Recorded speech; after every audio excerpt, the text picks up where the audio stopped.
All right, welcome back to Waste Some Time with Jason Green. I am Jason Green. Today is October 2nd, Wednesday, October 2nd. That means it is the beginning of spooky season. My co-host and I pretty much all year round celebrate spooky season, but this is a little bit of an excuse to bring home some extra Halloween things. I will say anything that is orange and black or they slap a Halloween label on it, we pretty much buy around this house, and I'm sure Wednesday and Sean are similar. Anyway, we're going to get chatting right after. Just wanna waste some time with you. Sometimes it seems too good to be true. Nobody out there can waste time with you.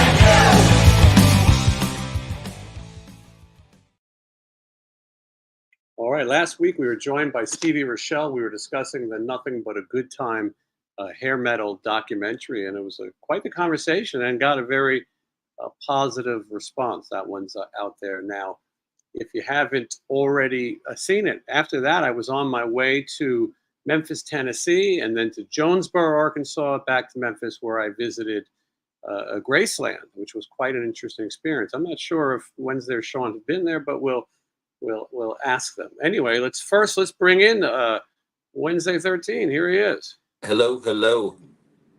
Good to see you, Wednesday. How are you? I'm good. I have my cat in my lap right here. She has decided to stay here and join the show today. So Scream is here. It is October, and we're happy.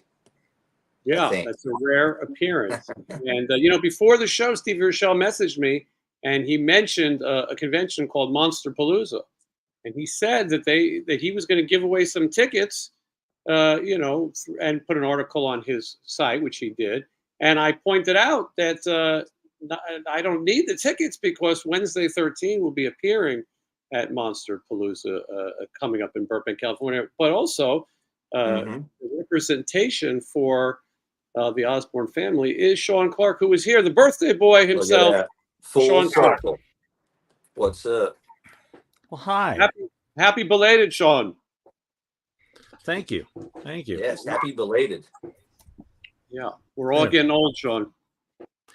Sucks.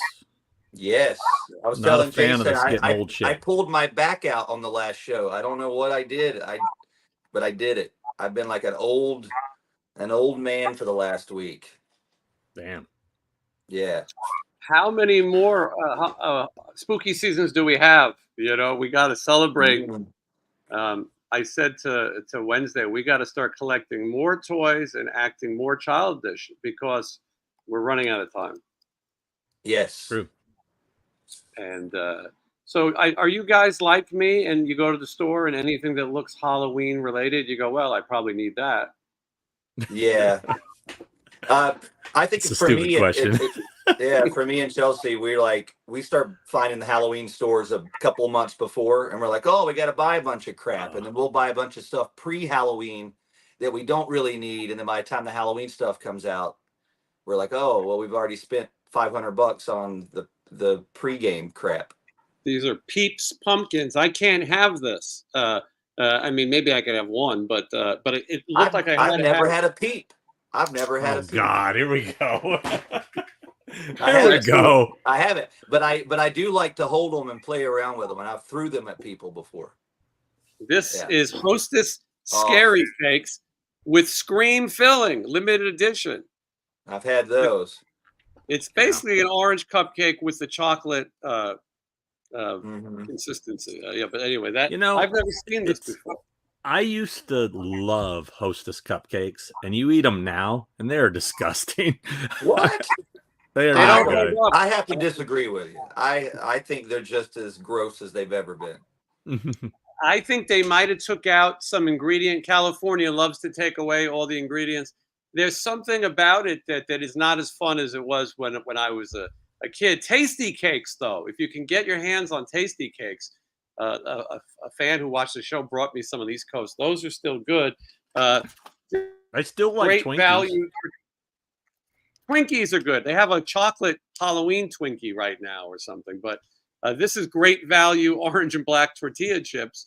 Oh, wow. We needed that. And then, Yeah. of course, these candy apples, which are terrible. Really, they're terrible. But we had to have it. What's the first thing you think of when you see the candy apple? Razor blades. Same thing Yeah. for you, Sean? Do you think of razor No, blades? I just think of eating it. Oh, well, see, I guess me and Jason are deranged because that's exactly what I think of every time. Halloween New York- too, for a little kid. I got my Halloween shirt on. There we go. Oh, nice. Oh, shit. That's a cool one. Yeah, we're all representing. The I'm beginning of- blind. I can't see it. I got to watch it. Oh, shit. That's very cool. When I was a kid in New York City, the razor blade thing was a big thing. My parents had to go through the candy. Yeah.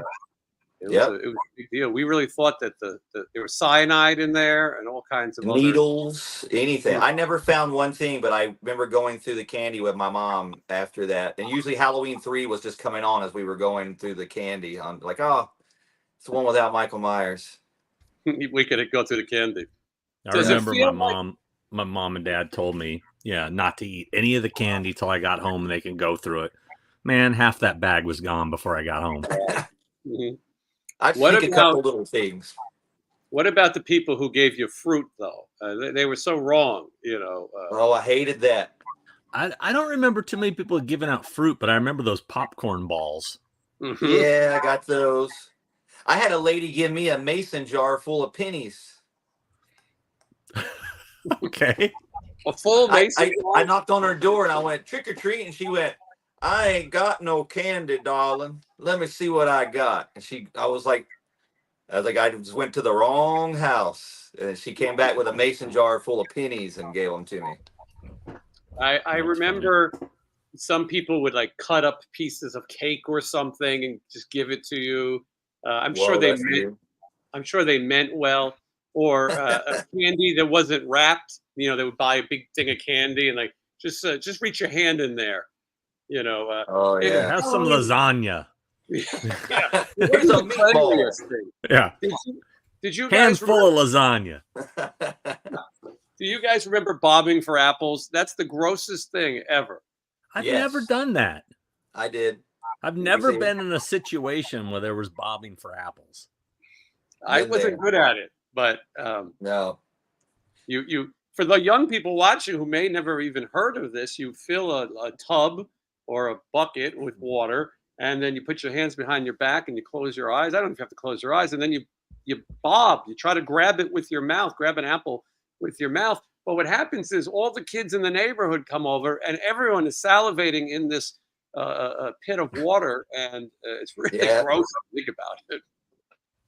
Yep, I remember I went to a little haunted party for my cousin when I was younger, and they had the bobbing for apples, which I did, and then they had the little boxes where you could like put your hand and go, ooh, and inside of here is eyeballs, and it was just like I don't know, olives or something. And they, oh, and here's guts, and it was probably spaghetti, but I just kept putting my hand in there. I was like, oh, it was the coolest thing. I like the vinyl, the LPs, the horror records. You put on spooky sounds. I think those were always fun. If you went to, I saw that Fright-Rags released one today, and I was like, I need to do that. Why don't I just make a whole album of just sounds, stuff with my cat, no music. It's limited to 350 pieces, and I bet you it'll sell out. I mean, maybe me and Matt Thorne could get together and we can make Burbank spooky sounds. Yeah, spooky sounds of Burbank. Yeah, that funky Burbank spooky sounds. I think I'm you're looking this up now.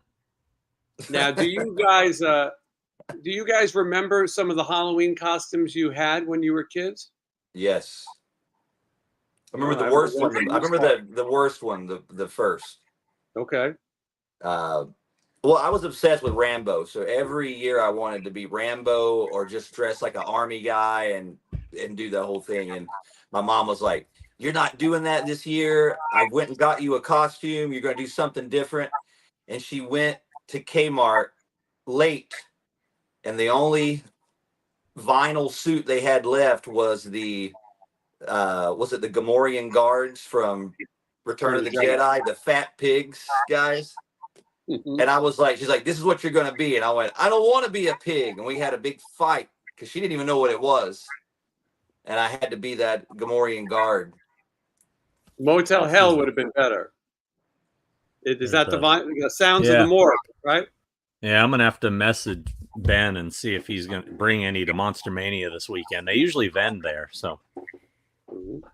Yeah, that's definitely a cool thing. I think I think there's a link in the description for Fright-Rags. You get some kind of discount. I think I have that there now. The 45, but oh, it's okay. It's only a 45. I get it now. Yeah. Yeah. They put out a cool Godzilla collection this week. I got the Godzilla T-shirt off there. They're one of them. Now, there's a question with a super chat, but I'm going to save this question for just a minute because it is something that we've already been discussing, but I'm going to wait to do that. Sean, do you remember some of your costumes? Yes. Well, it's funny. Are you sure you're not stealing this from my last episode? I didn't actually see it. Did you do the same thing? Because I said in our episode that I dropped, was it yesterday? I told Chris for our next episode, we need to just talk about nostalgic Halloween memories and what our costumes were and all this. Now you're giving me spill the beans ahead of time. I'm doing a show. People tune in. We'll tell a different story. Well, if he's asking me what costumes. Why? I specifically remember having the Gene Simmons, Ben Cooper, or Collegeville costume, the plastic mask, and one of my the true story. I must have been, I'm guessing I must have been 7 years old, maybe 7 or 8 when I wore that. I'm thinking 7. And remember the thing about those old school costumes that they didn't have a fly. You tied them up in the back, and they had the slit down the back. I had to pee, and I couldn't get it off, and I pissed my pants. In the Gene Simmons costume. True story. Yeah, he's giving away the good Did stuff. you just keep going like you didn't care? You was like, no, I couldn't hold it anymore, and I was trying to get home because I was out trick-or-treating alone. I also remember having the Stormtrooper Star Wars Ben Cooper costume. And one I kind of hinted at this story in my last episode thing with two heads, but I wanted to be a baseball fury, right? This is probably 1980. And I thought I had the most kick-ass baseball fury costume of all time, right? Until a few years ago, I was at my grandma's house in Florida, and I found a box of old photos which had 2 pictures of me in said costume. It was fucking terrible. I was literally wearing like a baseball shirt, had a bat, a baseball cap, and my face painted white with like some black smeared around the eye. It did not look like a baseball fury. But in my head, I thought it was fucking screen accurate. I remember I had the Ben Cooper, which for those watching who don't know was the vinyl sort of outfit onesie, and then a plastic I got mask. it in the other room. I could bring it in. That's great that you still have it. Yeah. I saw Spirit Halloween last year had some of those, like a reissue version. They had a Batman one. I had to buy it with the mask. And they were cool kind of collectibles if you're from that time. I remember I had the Gil Gerard Buck Rogers costume, and my mother always reminded me. Yeah, it was strange, and I can't remember. Jason Voorhees, I had to do at some point, having the name. I had I don't know if it was a Ben Cooper, but it was that style. Maybe it was. I had the Freddy Krueger, the original one that came out. I think that was Collegeville. Yeah, and when my daughter was like 4, we had just moved into our house, and I put her in that costume when the cable guy came over, and she was just running around dressed as Freddy Krueger, and it was driving the guy. He was shocked. That's funny. It seems like Halloween comes earlier every year. All holidays, not just Halloween. It seems like if you don't go to the Spirit Halloween or wherever you shop, things will be out of stock before October. It happens fast. Christmas is even crazier because I remember we would go buy a tree a week before Christmas. You go to the stores and look at things. Now they'll have the Valentine's display out a week before Christmas. it's quick, and I think a lot of people order online, and stores are scared to get stuck with stuff, and you got to Yeah, crank it out. Spirit gets all kinds of cool stuff. Like I went to one, I don't know where it was, maybe Pasadena or Glen. I can't remember. We went to one that's further from the house, and it was okay. And then we just went to one here in Burbank that just opened, and they had everything, like all the good little stuff. They even had the Mars Attack stuff from last year that I didn't see. So go there early. Yeah, I mean, it's only the second, and as I said, for most of us, our houses are filled with horror and haunted things all the time. But it is fun in October. I was saying, it's Halloween when there's a chill in the air here in Las Vegas. Only 102 degrees today. Getting our sweaters out for some trick or treating. But it That seems fall like weather. Halloween, crisp fall weather. It seems though that Halloween has become. I think when we were kids, we were probably the outcasts. We were probably the nerds, but the nerds have won because now Halloween is such a major thing. I say that every time I go to a convention. Sean, you're there every week. Wednesday, you're appearing. Yeah. The pop culture fan has won. The bullies have lost. Everyone is into pop culture and fun and movies, and most And people are. it's did it worldwide. When I first went over to Europe with Murder Dolls in 2002, there was no Halloween. I was so bummed. We were there on Halloween, and it was just like nothing anywhere. You couldn't even find a plastic pumpkin. And then, like, over the years, especially like the UK, it's like they love it now. But it wasn't. You couldn't find anything there. It was so bizarre. But it's definitely, since Walking Dead and everything, it's worldwide now. Yeah, no, it's ever. Steve Urshell's joining us on tour in 1995. Tuff played Big Dogs in Iowa, and as I left the Motel 6, I grabbed the sheet off my bed and cut 2 holes in the middle, and then went on stage as a ghost. There's a video of this. It could be Bob from Halloween, or Michael Yeah. Myers. Yeah. So let's take a look at some of these. I It's thought fun. Stevie was really good in the documentary. It was great to see him in that. Yeah. And I just love his his honesty, and he reminds me of myself a lot, in regards to how he talks about things and how he's very straightforward and no bullshit. And that was a great doc. I was jealous that I wasn't involved in your conversation last week. I watched it later and I was like, damn. Yeah, I thought you were out of town. Otherwise, it would have been fun to have you in that one. I think I was home. I don't know where I was, but I was getting ready to leave or something. I don't know. I saw it after the fact. So yeah, I missed it live. It was an enjoyable documentary and a good conversation. And I agree with you. Stevie is that kind of no bullshit. I've seen how you reply to some comments and things on your channel. And I thought the same thing, that, Sean doesn't really take bullshit. He'll say it like it is. And I think that Stevie was one of the most honest people in that documentary. And I said it to him. I think what made him stand out was that he wasn't the biggest star. He wasn't a diamond or platinum, but he lived it and he made his dream come true. And he was there to talk about it and talk about what the experience is like. He's still doing it. He's still touring with Tuff and selling music and doing those things. So, but I thought it was a good special too. And we talked about some of the little missed things and, but it's hard in a 3-part series, 3 45-minute episodes. It was so funny because I was, there were certain things I felt sort of like kind of got justice for a little bit. For years, since high school, I've been saying how Guns N' Roses ripped off Hanoi Rocks. And I've told the story about when I met Izzy Stradlin in my high school parking lot passing out flyers for Radio City in Anaheim. And the first thing I said to him was, I looked him up and down. I said, "You a Hanoi Rocks fan?" And he's like, "Oh yeah, dude, they're my favorite." And I went, "Yeah, thought so." Like kind of like clowning him because he looked like Andy McCoy, Yeah, I thought Tracy Guns was great in there too. He was really honest and came off very real, Yeah, I thought he was a bit humble too, which was good. It felt like everyone was talking sort of for the right reasons, not trying to sell something, but talk about what it was like at the time.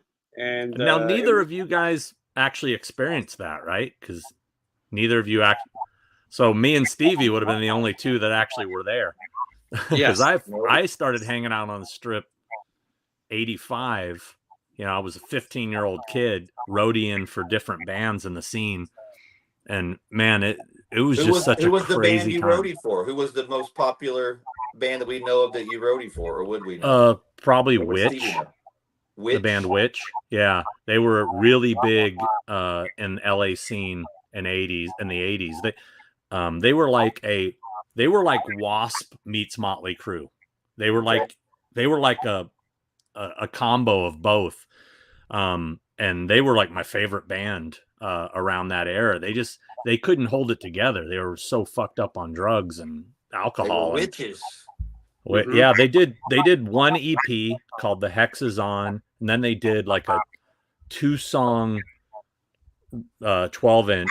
And then they just kind of fell apart, but they were a great band. And then They sound like my kind of band. The titles. I think you dig them. Let's put the hex in sex. Oh, dude, you would have loved them. And then there was another band called Titan, Tyton. Oh. And I worked with them. And I think those are the two main bands, but working with those two bands, they played with everybody from Armored Saint to Leatherwolf to Odin, Lizzie Borden. I mean, and I was getting into clubs I shouldn't be able to get into because I worked with the band. Mm-hmm. But the thing that always like kind of bummed me out is I could never get in Gazzari's because it was 21 and over, and I could never get in the Cat House because it was 21 and over. And me and John 5 talked about that too, how he wanted to get in the Cat House too, and he was underage. So where was the Cat House at? I don't know. My geography's off of that. Where was the? I think it was on Melrose. I think it was near the Troubadour. I don't know how near it was, but I think Melrose or Santa Monica. It wasn't on Sunset. It was in a club, right? Wasn't it called Osco? It's an old disco. Yeah. It was a rundown disco. That's one for Stevie to explain where it is. Yeah. Troubadour, not Troubadour. Gazzari's, though, was in the Key Club spot, right? I believe. Yeah. Yes. Yeah. You know, one of my first times out here in Los Angeles, when I went to my first time going to Amoeba, Stevie took me to Amoeba and drove me around the strip and showed me all the places. So I got a tour from Stevie back that long ago. So Crescent Heights.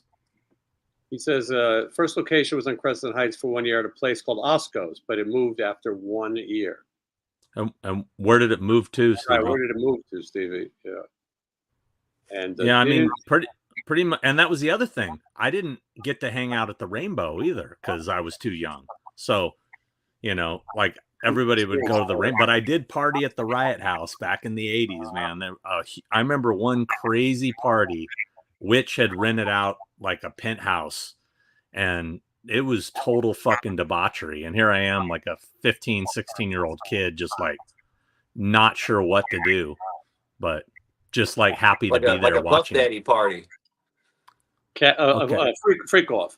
Cat House. Yeah. Second location was at 836 North Highland between Melrose and Santa Monica. So I was close. I said Melrose, Santa Monica. Yeah. The club was held that was called Pro, but someone mentioned the Faster Pussycat song Cat House. That song was originally called Whorehouse, and they changed it to Cat House probably because you can't say whorehouse on a record, but also because of the Cat House that Tammy was partners with Ricky Rackman at the time. Cat House was only Tuesday nights, one night a week. The other night, Probe was a gay club or a trans club, alternative stuff. Interesting. I can't believe that a club called Probe was a gay club. Come on. I get it. When you hear about these old places, there's another club. I think it was called The Mask, and there was a gay theater. It's where the Go-Go's met downstairs. I think it's on Hollywood Boulevard. You mean Mask with Rocky Dennis? Mask with a Q, right? Cool, yeah. Mask with a Q, like masquerade. Speaking of, did they make a Ben Cooper mask costume? Of Eric Jim Stoltz. Carrey? Eric Stoltz. No, he's talking about his favorite. Rocky Dennis. They made, we saw that maybe Trick or Treat or somebody had one. And we thought you're the only person who would want that. They made a figure. They made a Rocky as Rocky Dennis as Rocky the boxer figure that went for about $60-$70 on eBay. But there's lots of different ones. He's just one of my favorites, like Bigfoot spirit I animal. told you a story. Mark Kendall of Great White said he went to school with Rocky Dennis, and I think he said he was a jerk. I mean, he wasn't. He better be. I hope so. I heard he had a big head. He had a big He thought a lot of himself. Ricky Rackman's other club is called Bordello, which was on Thursday nights, and it was held at Peanuts on Santa Monica, a mostly gay and TS club. It's crazy how Ricky kept finding these clubs. Mm-hmm. You know? Yeah. Is it weird that I moved to Los Angeles and Ricky Rackman moved where I used to live, like down the road? He lives like down the street from my dad, and I live down the street from where he lives. It's like we switched lives. It's interesting. You know, someone, Skylar says, we need to have Ricky and Stevie. I thought it would be good to do, a panel with other people. Most of the people in that special have been on this show at some time or another. And I think it would be an interesting thing to have one of these panels. I think people like honest, unfiltered conversation. Obviously, the television is edited. They've got to get time in. And one of the points I made was Brian Forsythe of Kix. Kix believed that Poison stole their act, that the green letters came from Kix, and that the title Poison came from a Kix song. And other people told me that. A lot of people at the time had told me, hey, that's what happened. Look at Steve Whiteman dancing, and then 10 years later, look at Bret Michaels dancing, and it's very similar. And it was interesting how it was edited, where you'd see Brian talk about Poison, but you wouldn't hear him say, the things that he said on this show about it. He also talked about being arrested for buying crack, and how you went from being famous to painting billboards and then going to jail. And they didn't include it in the documentary, but there's a Music Cares program, and we've heard about this before. People donation for Music Cares. Music Cares is the program that got Brian Forsythe out of prison. I mean, they really saved his life. They got him into a rehab and got him out of prison just because he was an addict.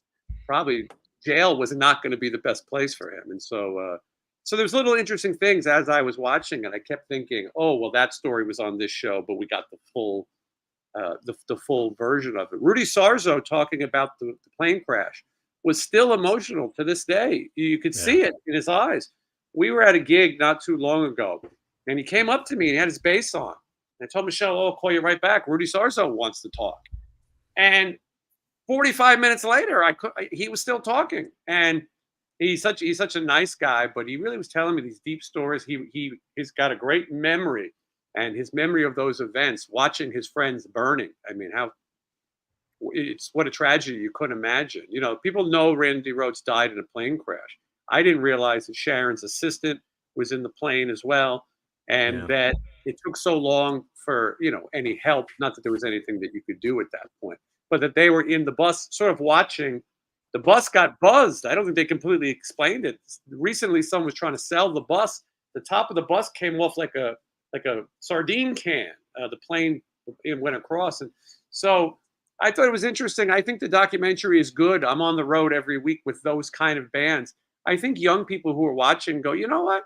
I kind of want to see one of these bands, even if it's only Rudy Sarzo or even if it's only Stephen Pearcy. I think people want to have a little taste of that before we don't have anything left. I'm just looking at the comments. Well, let's get to this comment, because this is really the buzz that the world is asking about. The classically deceased, thank you for the super chat. Are you guys going to try the Addams Family burger at Burger King? The bun will be purple. So I saw this and I said, it's called a Wednesday Whopper. How could we not have Wednesday try his first burger with a purple burger? Well, even you said Wednesday, when we were talking about burgers to try, you said, well, shouldn't I have Burger King? Because they're the king of burgers. You said that. It does look the most tasty of the burger, but I got to admit, this Wednesday burger does not look good. It looks it looks like a cartoon. You can hold the pickles and the lettuce because you don't like anything green. Right. You can hold the tomatoes and the ketchup because you don't like anything from the tomato family. Mm-hmm. But I mean, I think you got to bite into this thing. And for those who don't know what we're talking about, cannibal. This is the Addams Family menu right now, and it's not exclusive to the television show with Jenna Ortega, or the original television show with John Astin. But so there's 4 items, and I think we've got to come back and try these. I mean, Got to get them all. we got to get What collect them all. what kind of cheese is on that Whopper? They said Swiss. I think I like Swiss. I'm into Swiss. I do Which like me sounds some weird. Swiss. I like Swiss as well. I mean, well, I'll tell you I all don't about know. it. I'm not saying no, but I'm not saying yes. I'm looking at it. I don't know. I mean, it looks weird enough to try. Maybe I just do the burger with some cheese. Do I Don't want you bacon on remember- it? Do you throw bacon on these Whoppers, or is that a different burger altogether? You could add bacon. You could probably I'm add it. sure. Or does that become a Baconator? Or then we're moved over to Wendy's? That's That's Wendy's. wrong chain. This is called the Wednesday Whopper. Enjoy the iconic flame grilled Whopper topped with Swiss cheese, tomatoes, lettuce, mayonnaise, ketchup, pickles, and onions, all toasted on a purple bun that gets its hue from purple potato topped with black sesame seeds. Do you remember, what was it, like 10 years ago when Burger King did the black bun burgers? Yes. Yes. Yeah. And it didn't agree with everybody's stomachs. Now, Yeah, what it makes kinda gave you the does it shits. taste different that it's a different color? You got to educate me on this. Is it No, like it those didn't. tortilla chips? Does it taste the same and they're just different colors? Break it down for me. It didn't taste different. I think it was food dye in that case, and it didn't But taste this any is a different. potato In this thing. case, right. In this case, it's a purple potato. So, I mean, I think if you just got the burger and the bun and the cheese, I think you could What if it eat this. ruins Sean and I- burgers for me completely, and I don't ever want to try them again? What if it's like that Beetlejuice Fanta? Then It's just then horrible. it'll be like your normal life. You'll never eat Go back burgers. to it. Yeah. But then Well you guys said, won't be able to Sean. pick Go on back me to anymore. normal I life. won't be able to- Just remember, if I eat a burger, you can't ever talk about me not having a burger again. So think about it. It's a Well, big deal. I think we'll take our chances. But so there's 4 items on the menu. The other item is called Things Rings. Hold That's tight funny. to Things Rings. Signature BK crispy onion rings served in themed packaging of the Addams family's beloved but mysterious Those are one just in hand. onion rings, man. It's onion rings. Yeah. It's onion rings in a box with a picture of a hand. But Let's be have you fair. had None of this onion rings? shit is anything different except for that weird bun. Have you had onion rings Wednesday? No, I have not. I'm not a big Never fan had of onion onions. rings? I don't like onions. I'm not a big onion fan. It could I be more wanted to for me. like Funyuns. They sound fun, but not into them. Also, you get Gomez's churro fries. Keep the flames of love alive with Gomez's churro fries. Deliciously crispy fried churros coated in cinnamon sugar and paired with chocolate dipping sauce. That might That be shake new. I looks don't know. good though. Mm. And then, the big one here, Morticia's Cookie Chocolate Shake. You don't I'll have try to be a that. psychic to know you'll love this delicious shake that features creamy, soft served, mixed with chocolate cake batter, fudge, and topped with black and purple cookie pieces. It's going to Can I be just- hard to beat that Beetlejuice shake. That Beetlejuice shake was amazing. It was pretty good. Yeah, it was good. Yeah, and I like that Beetlejuice burger. Now, Sean and I have had a Whopper before. I haven't had one in a while, but I like it. I would try. I can't have too many of these churros, but I would try this. It begins on the 10th, October 10th. So we'll have to get back together and do it. Everyone really enjoyed seeing us at Denny's. If you haven't seen it, you can go watch us.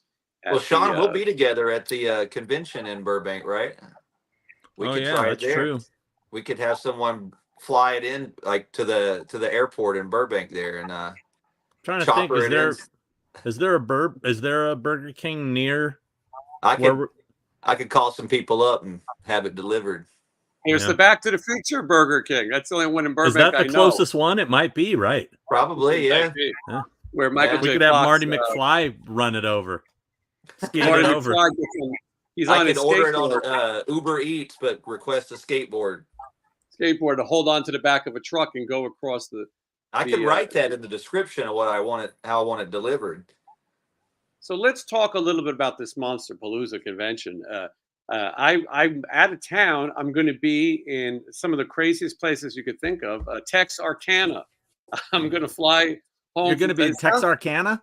It sounds like the Cannonball Run, right? That's the town that dreaded sundown, dude. Oh shit, it is. Texarkana. Yeah. That's where they filmed the movie, and that's where the actual events happened.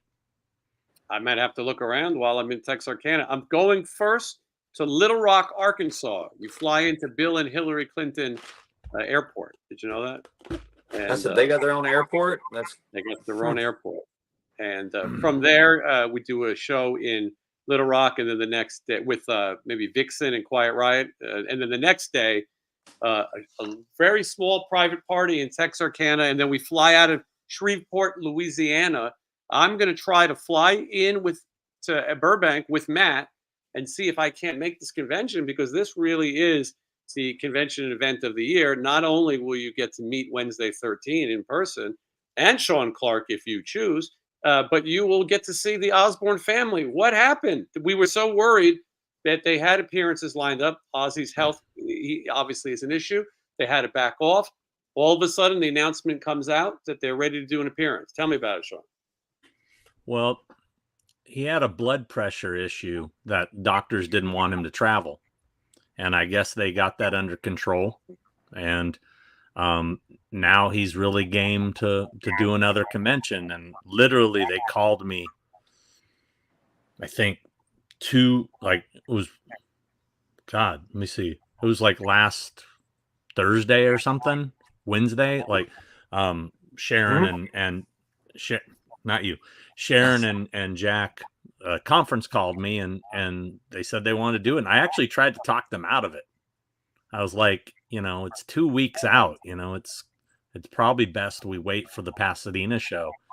And they were like, nah, he wants to do it. He wants to do it. Let's do it. I'm like, okay. I said, well, don't be disappointed if it isn't the turnout you expected. I mean, the show will be packed, but it's, the whole situation with the package, and that's the only way you can see Ozzy. And it's not like you can just walk up to him at the table and buy something. I mean, you have to get the package to be able to even see him.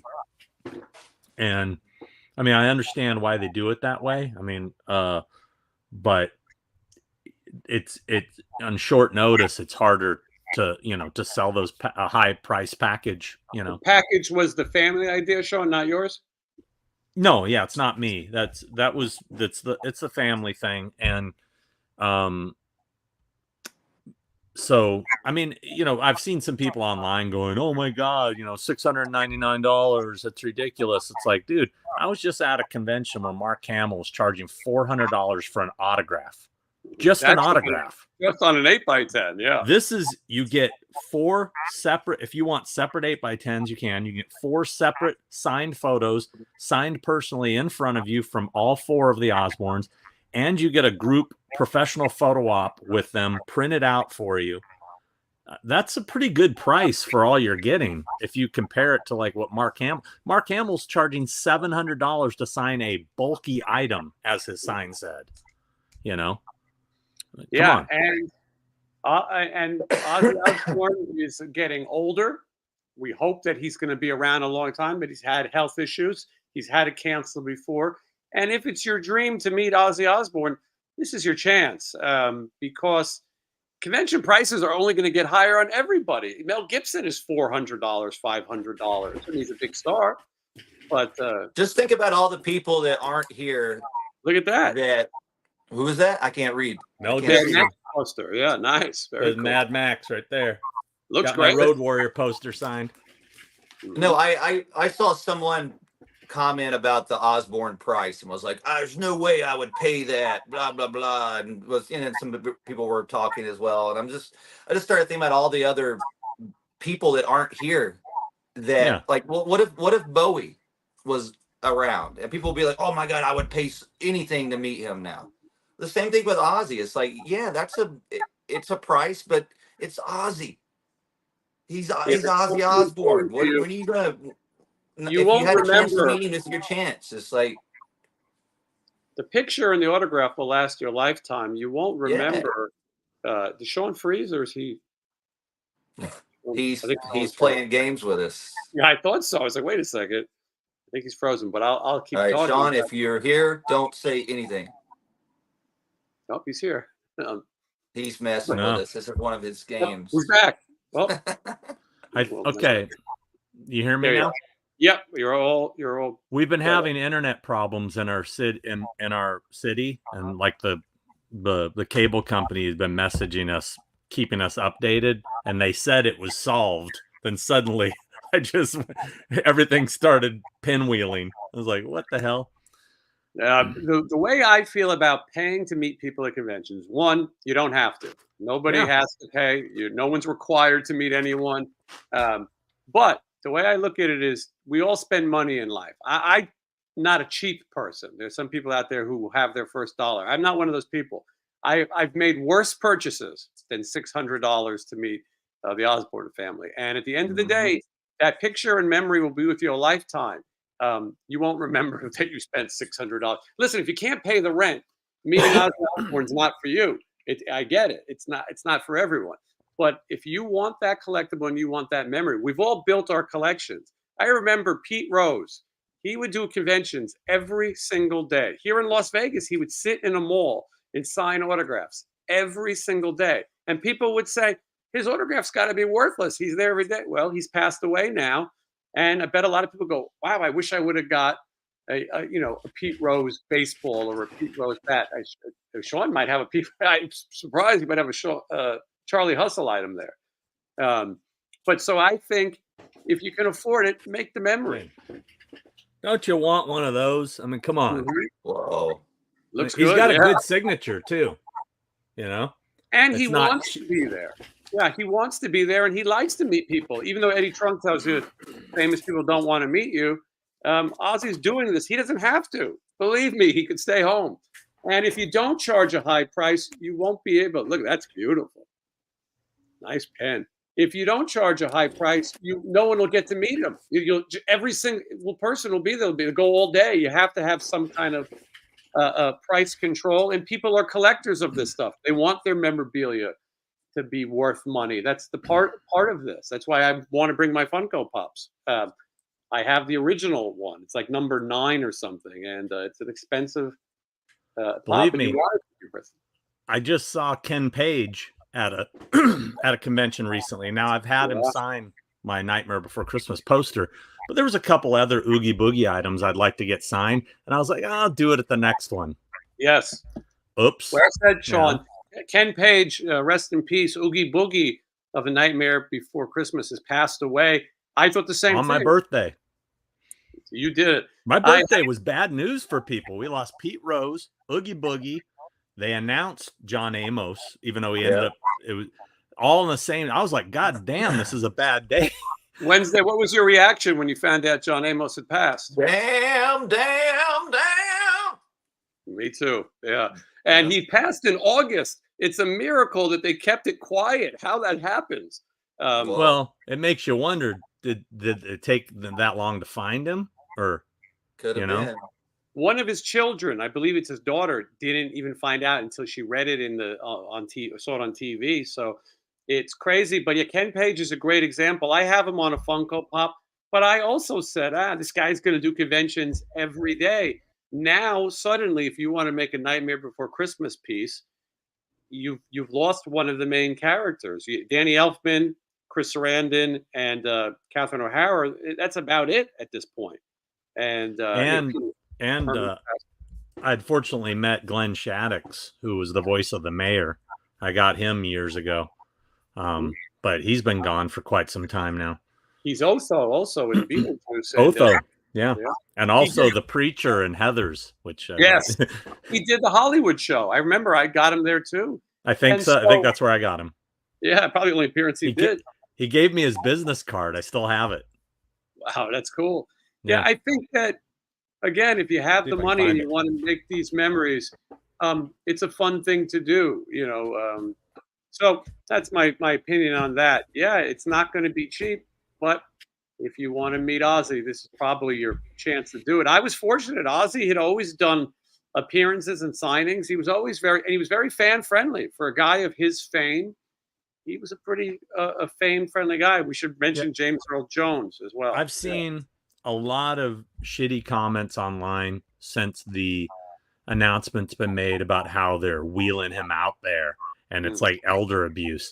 Not at all, man. I mean, I've hung out with him, at his house and talked to him about it. He's very, cognitively all there. He carries on, conversations.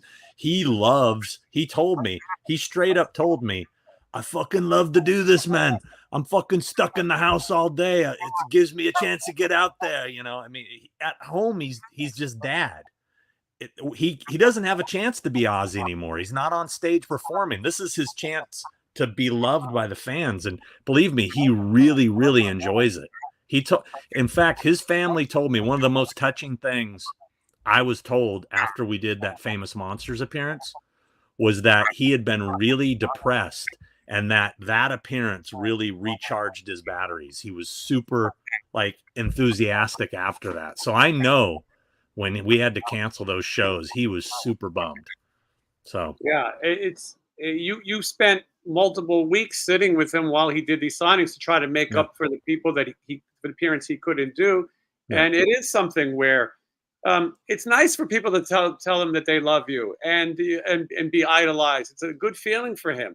And for us too, sometimes you like to tell your heroes what they meant to you. Sometimes we've had exchanges with people that influence us and you thank them for the memories or thank them for the entertainment. And it means as much to us as it probably means to them.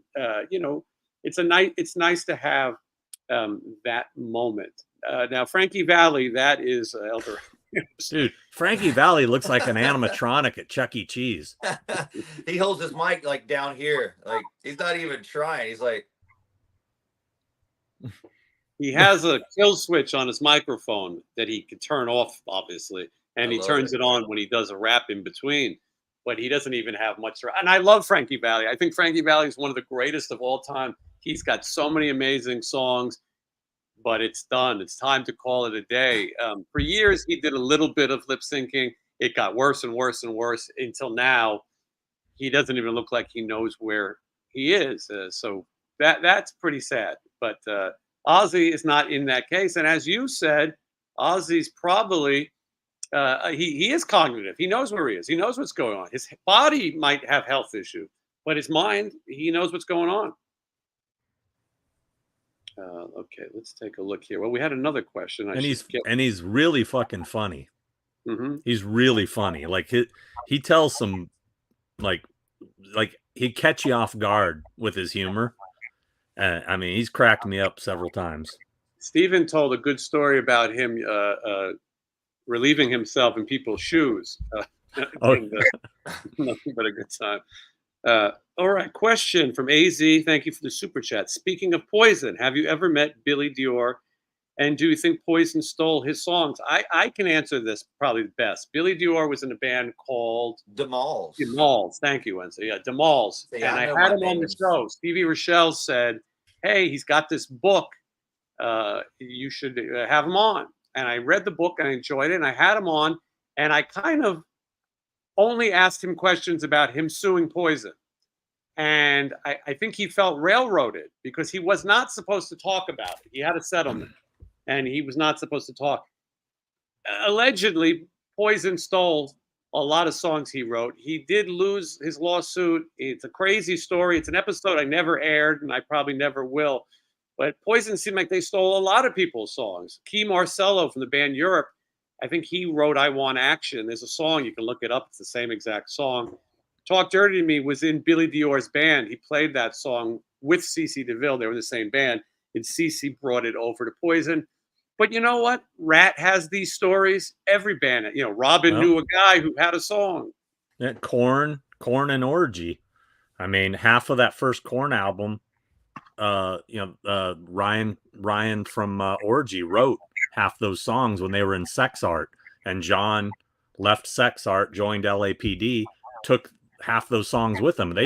There was a lawsuit, and Ryan and the old drummer Dennis, they won it, and they get writing credit now, and they get royalties. They got gold or platinum albums, and fortunately they all made up and they're all friends again afterwards. And you know, but at the time, yeah, that was a big deal, you know. Yeah, it's Blind was a sex art song, you know. Wow, it's crazy. Yeah, Yeah. and a lot of people paid. I mean, Stevens told me they paid a lot of money after Out of the Cellar, after the EP, even because people brought in ideas from other people, and Matt Thorne wrote a part of Back for More. He wrote a part of the song The Morning After.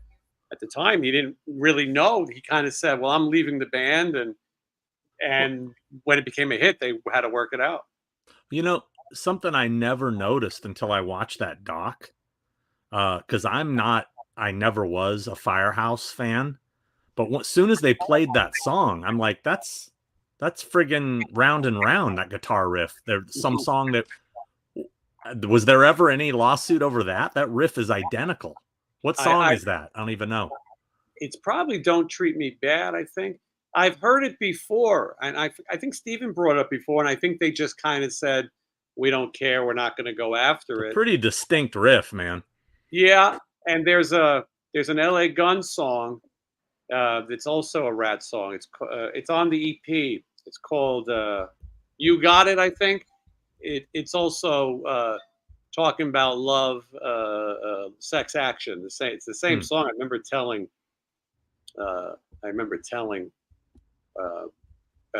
him, I have no idea. Someone's at the door. You think it could be a celebrity guest appearance? Michelle's just gonna to kill it. It's CC DeVille. Oh, so she just opens the door. It could have been a killer, or it could have been CC DeVille looking for his royalties. Someone brought my packages to someone else's home, and they were nice enough to bring them. I've got this wish list, Amazon wish list for my birthday. Wednesday said I'm going to make out like a bandit. So I have this. And anyway, here's my toys that we're missing. Yeah, we can open them up right here. Let's see if we. People are so nice. Apparently, the person. Oh, I shouldn't show my address, but apparently the person opened them to see if it's something that they wanted. Oh, this is a Michael Myers. This is a Halloween figure that I needed for my collection. The Laurie Strode one. Yeah. Did you see it or did you know? I could tell that's what it was when you. Yeah, I saw it. Yeah, I didn't have this one. I have the Michael Myers, Dick Warlock, and Sean, you have all these great Halloween conventions, and I can't get to them. I'm looking at every city, going, I got to get to one of these shows. I can't believe Wednesday and I were talking. It's already been a year since you helped put on the Halloween 45 show. Yeah. And what a great show. There's a video of that on here too, but what a great time we had. And we talked about it right after. If there's a Halloween, so it's 50, like the 1 year anniversary of me and Wednesday finally meeting. Yeah. I mean, because that was like where we first talked. I think. Yeah. We were getting Dr. Chalice figures from you. That's right. Right. Those are very controversial figures, by the way. Yeah. Not anymore. Now that they're all sold out, I'm so glad rare, I got so it. Nobody's bitching anymore. It looks so cool in my case, and he signed in the orange. It glows. You can't. It's over there somewhere. Sean, you're keeping orange markers in business with all of the people that you. I started using them at the Famous Monster. I did a bunch of orange signatures because it looks so cool. Did you get those Pascal or whatever they're called? These ones. I'm not sure what brand. Pascal. These are the good ones. Okay, maybe. I was asking from Japan. Jason They're Japanese. You get them on Amazon. I think they sell them at Michael's or Hobby Lobby. Yeah. I sent them. And Amazon sells everything, by the way. If you didn't know that, they sell everything. They got road cases. They've got. I didn't even know they had the stuff they had there. This is from AC, and he says, "Thank you. I enjoy your tour diary videos. Rat and roll." I don't know. Wednesday, you're supposed to open these things on your birthday or just as they show up? If you wait till your birthday, you're gonna have a lot, and then it'll take you hours. But that could be good too. When's your birthday? It's not November 23rd. I'm starting early. Okay. Yeah, go ahead and start early. That's just like your Christmas Eve present. I got to tell you, people are nice. I need to make a list of everyone who's given me something. Look at this. This is my brand new for the winter here in Vegas. This is a Christmas vacation hat. and you Nice. can wear this Cool. anywhere. Stylish, yeah. I'm gonna up here. This is I have a hard time pronouncing this. Wednesday, pronounce this name for me. Jamo Vando Bogert. Duh. I'm gonna say it's Yamo Van de Bogart. Yeah. Oh, this is a song by the Doobie Brothers. Yamo Be There.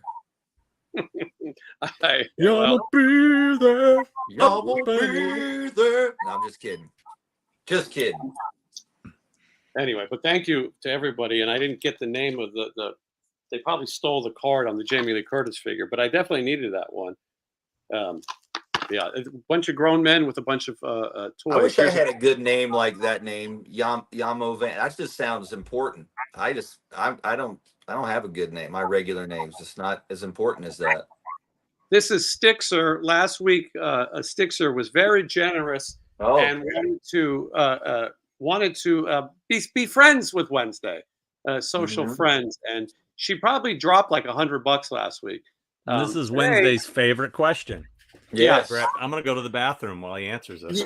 That means Sean's heard this answer many times. Even he knows it. He's only known me for a year. Texas Chainsaw Massacre.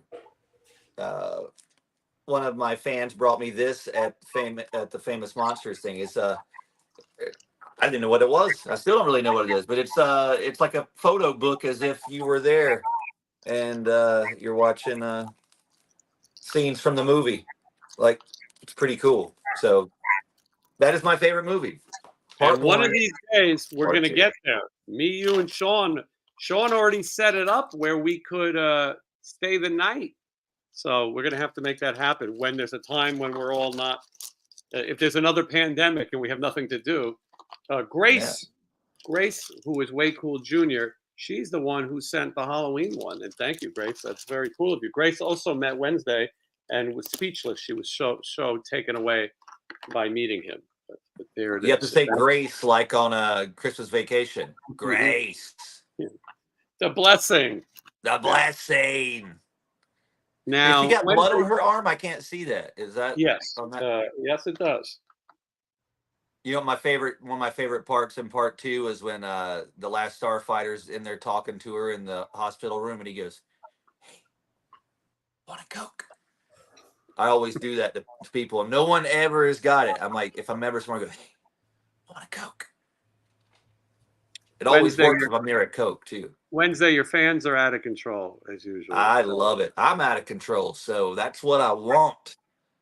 All right. I got this knife.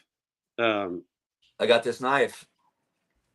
Yeah. Okay. See, people are taking your advice. They're going to go watch Texas Chainsaw Massacre. And it's the 50th anniversary of it this week, I guess. And I missed the premiere that was last week. Apparently, it sold out instantly. And they didn't advertise it anymore. And I wrote the hitchhiker and was like, "Hey, can you get me in?"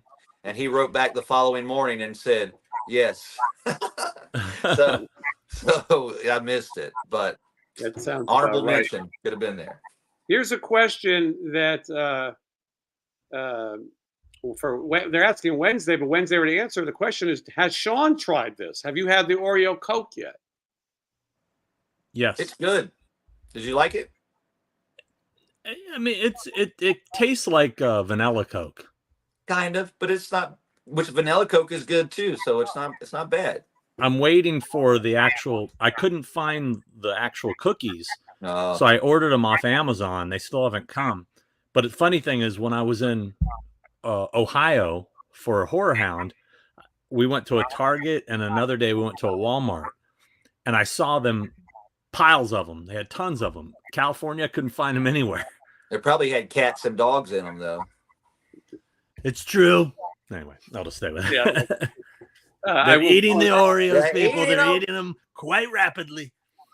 I've tasted it. I don't like nobody's seen before. I don't think I need more of it, but it was okay. It wasn't bad.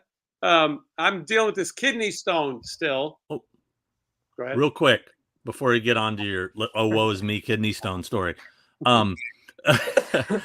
I think if you were to mix vanilla ice cream with an Oreo Coke, like a float, that would be Yes. amazing. Yes. Yeah. I This think is All right, what I've onto been that kidney saying. stone. definitely. No, I'm sorry. I gotta drink less. I'm not Did saying you the pass Oreo. it yet? No, I have not passed it yet. And Oy, oy, oy. it's a That's not good. miracle. It's a miracle that I was able to travel, and I was going to cancel the last trip. I'm glad I didn't. Most of the time I was there, I wasn't feeling it. I got medications and things. I described it. I got a thing called Flomax, Tamsulosin, which makes you, it opens your ureter and makes you pee more voluminous. Although I didn't really notice that. There is an episode of Curb Your Enthusiasm where Larry David takes the pees so much that it gets on a picture of Jesus and it looks like it's crying. And people I want to see this episode now. You talked about that before. It was a great episode. But, I need to share something with you guys. A new item I've picked up. I think you'll both appreciate a great deal. I don't think I told either of you I got this. excited. Looks like we're gonna have to come back over. Hey Jason, you should play Mike and the Mechanics. All I Need Is a Miracle on repeat, 24 hours, and see if you can pass that stone. All right, I'll try anything. I'm drinking lemon water out of a crazy straw. When I was a kid, these were called crazy straws. Well, crazy straws, yeah. That just reminded me of something before I get onto the item. I picked this up at the grocery store yesterday. I have not yet opened it and checked it out, but I saw this and I was like, holy shit, could this possibly be the same that I used to get at the grocery store when I was a kid? Remember when they would sell those tubes with the straw and you blow and make bubbles? Yeah. I think so. Oh, wow. Balloonies? Yeah.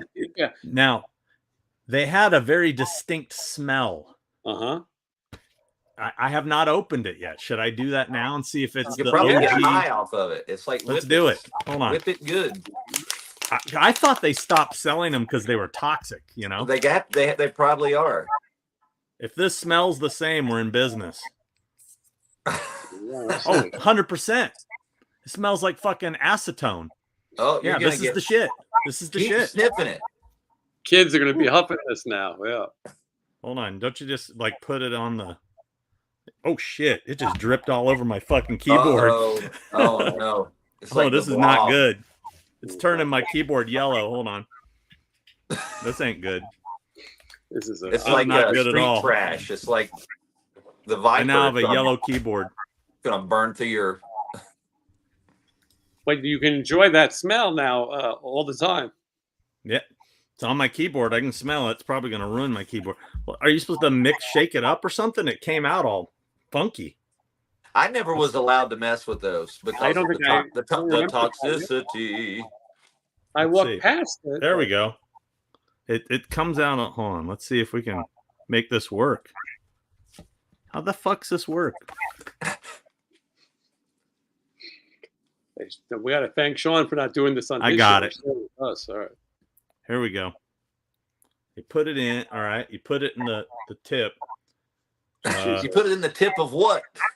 Of the straw it comes with. Comes with a little cocaine straw. Do not put it in your tip, kids. Oh, wow. It's hard to blow this thing. Mm-hmm.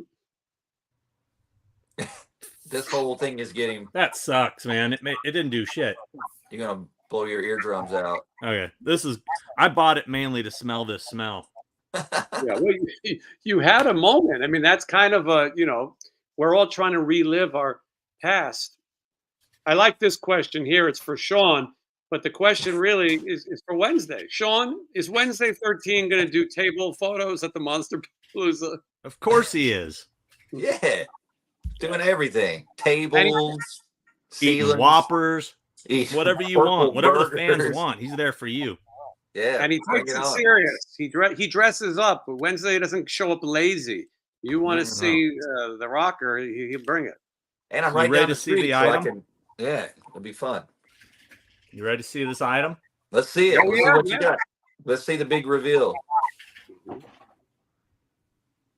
Oh shit!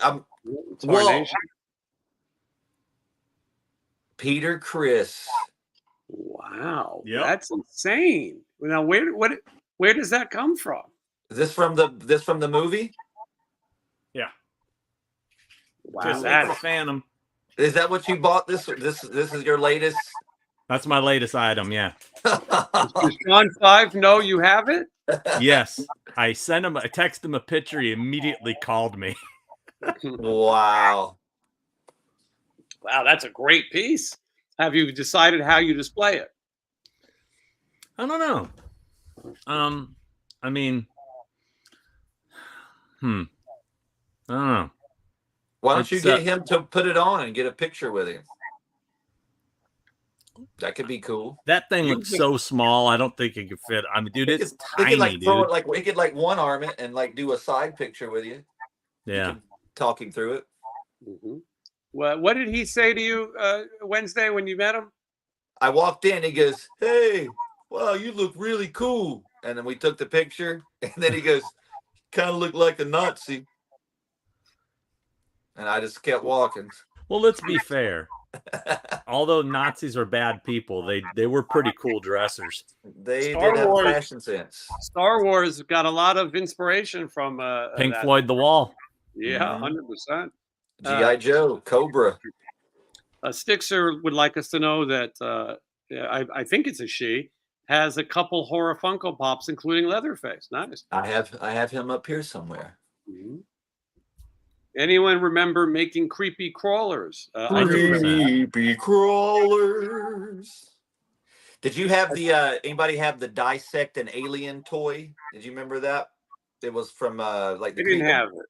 Maybe it wasn't creepy crawler, but it was it's called Dissect an Alien, and you had his insides, and you could put slime in it, and you could open him up and take all of his stuff out. Oh. You should Google it. It's an excellent toy. It was a excellent Christmas item. People are asking for a pop collection tour of Wednesdays. If you could see how many Funko Pops are in my house, I mean, at some point I got to find something to do with these things. There's 1,000 Funko Pops. I mean, everywhere I look, there's Funko Pops. Sean, I see that you have the two young ladies from The Exorcist, the beginning, at the convention. Yeah. Why are they there only one day? Who knows? Yeah. I mean, it's when I was booking the guests with Elliot, the promoter, a lot of times he'll say, "Hey, I have a Friday table. I've got 5 Friday tables available. I have 2 all 3-day tables available. So I have to kind of figure who I want to put in those spots, you know." And I just kind of felt like, The Exorcist Believer wasn't a big hit, but I thought it would be a cool thing with the new Funkos coming out. Unfortunately, they're still officially not out, but they've been popping up here and there. Like Christopher Nelson found one at Amoeba. I found a couple at CreepyCon, a vendor had. So I do have a connection who's going to hook me up with about at least a dozen of each so we can have them for sale at their table. But if you go to Funko.com, it still says notify me for the release date. But I heard Entertainment Earth is already shipping them. So if anybody's going to the show and wants to get those signed, and Entertainment Earth apparently is shipping them already. That's good. Entertainment Earth handles the wholesale for Funko usually. So yeah, that's a good sign. I mean, look, maybe one day will be good because, it'll be a little hype. You see them and people love to collect Funko Pops. And what about Abigail? She's your client also, but she's foreign, right? She doesn't live in America. Yeah, she's in Ireland.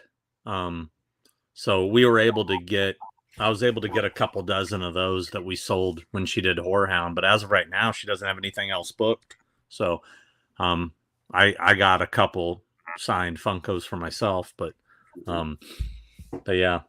And the other thing that's cool about meeting the Exorcist girls is getting a picture with them now before they grow up, as they look in the movie is cool, And Christopher Nelson, who did their makeup, will be there signing as well. So he could also sign the Pops, because he designed the makeup. He's the co-host of The Thing with Two Heads. It's him and Rosie Greer. No, it's him and Sean Clark. And Sean, congratulations on crossing 60,000 YouTube subscribers. A big milestone. I'm closing in on 20,000 in 4 years. I'm happy with that. You know, Sean, you and I both have a similar thing when it comes to YouTube. This is not our full-time job. Mhm. If we were daily vloggers, we'd have our push play awards, but we're doing our content in addition to living a life. Sean's on the road constantly doing conventions, Wednesdays touring, and I'm touring with Stephen Piercy, among other things. And so I'm happy that people like this, and I'm happy that we're able to come on here and talk and just have an honest conversation, talk about fun things, and then also promote. We've all promoted each other's things. After I did the me and Wednesday were on Sean's channel for the fair, the OC fair. I had a nice kick in the pants on subscribers because a lot of people found me through there, and I definitely find that all of us, you know, spread the word, which is a good thing. Joe in Seattle said Sean should have 1 million. I agree.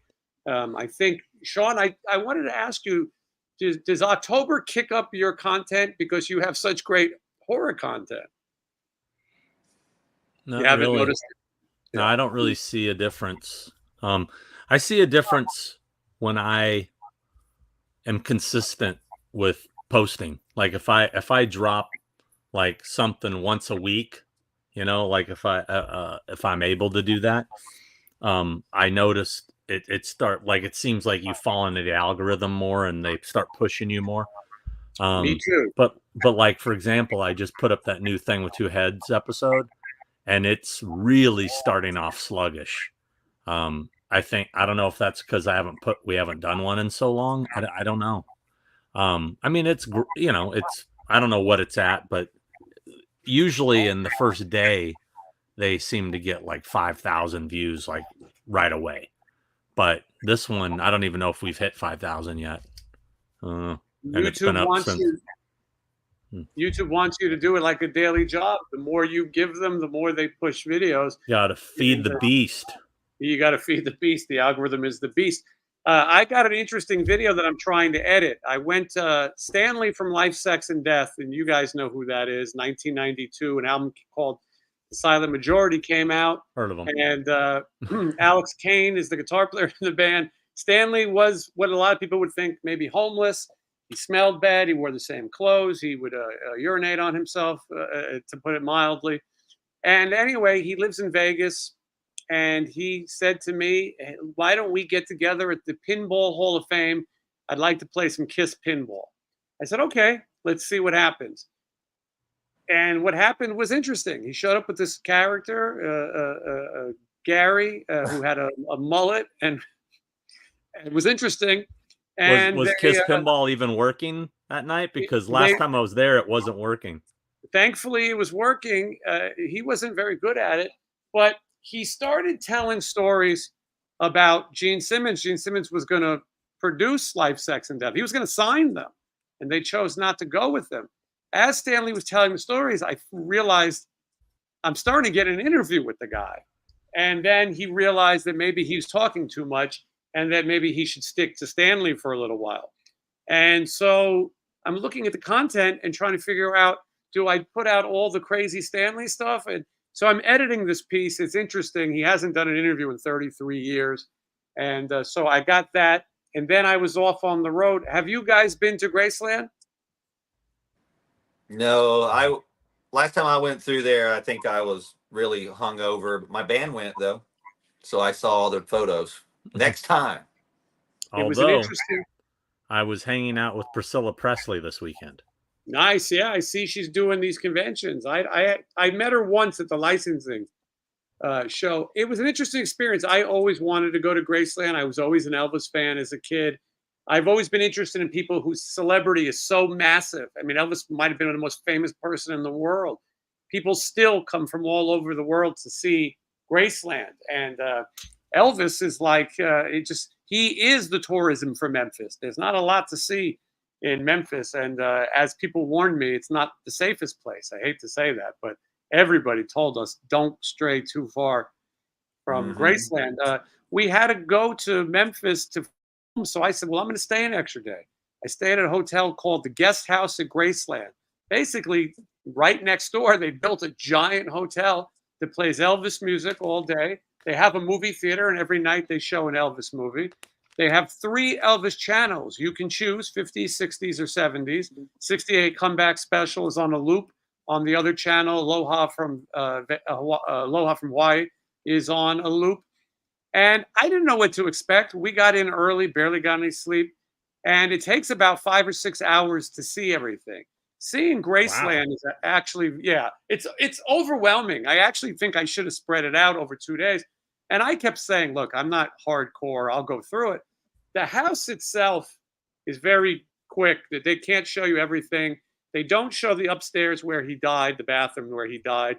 One, for privacy reasons, but also because they were saying that if they had to let people go upstairs, they have to build another exit. They said they would have to build a staircase onto the house, and they didn't want to change what the structure of the house looks like. I kind of thought after Lisa Marie died, they go, you know what? Open the bathroom, open the bedroom. You can go to the bottom of the stairs and see where it's blocked off.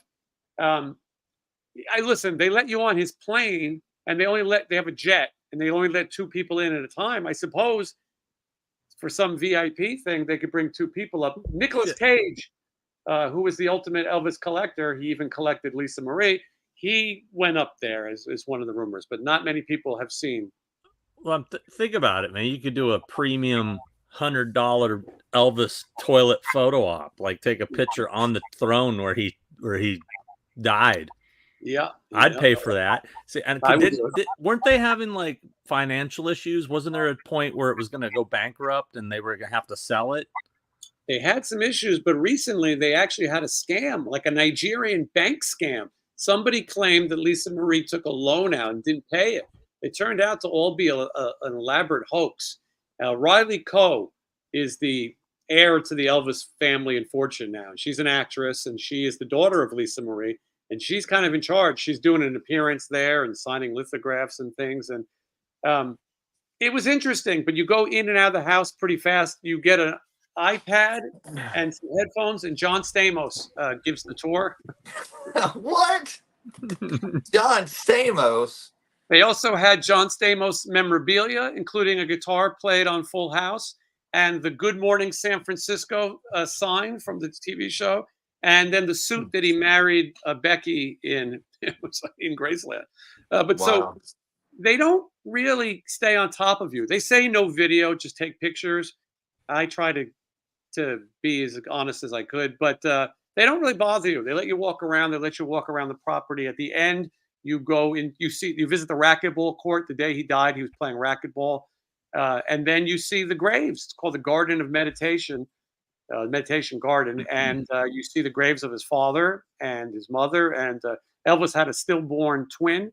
They have a marker for him. And then it's sad, but Benjamin Coe, which is Riley Coe's Where are you going? Brother and son, he's passed away. He's buried there, and Lisa Marie is buried there. They're above ground. I don't think they can keep digging in the ground.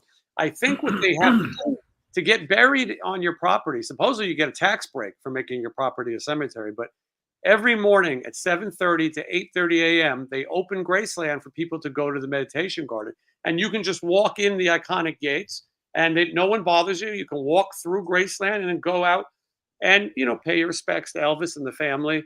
And that was a fun experience. But then they have the car museum, every car you can think of. They have the plane museum outdoors. You can go on the planes. They have every outfit. You walk into one room and they have them stacked.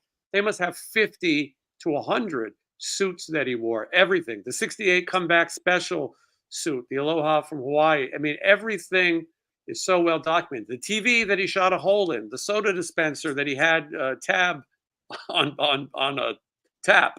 It's a lot to see. And the hotel's fun. Every night they serve peanut butter and jelly and chocolate milk in the lobby. They have live music.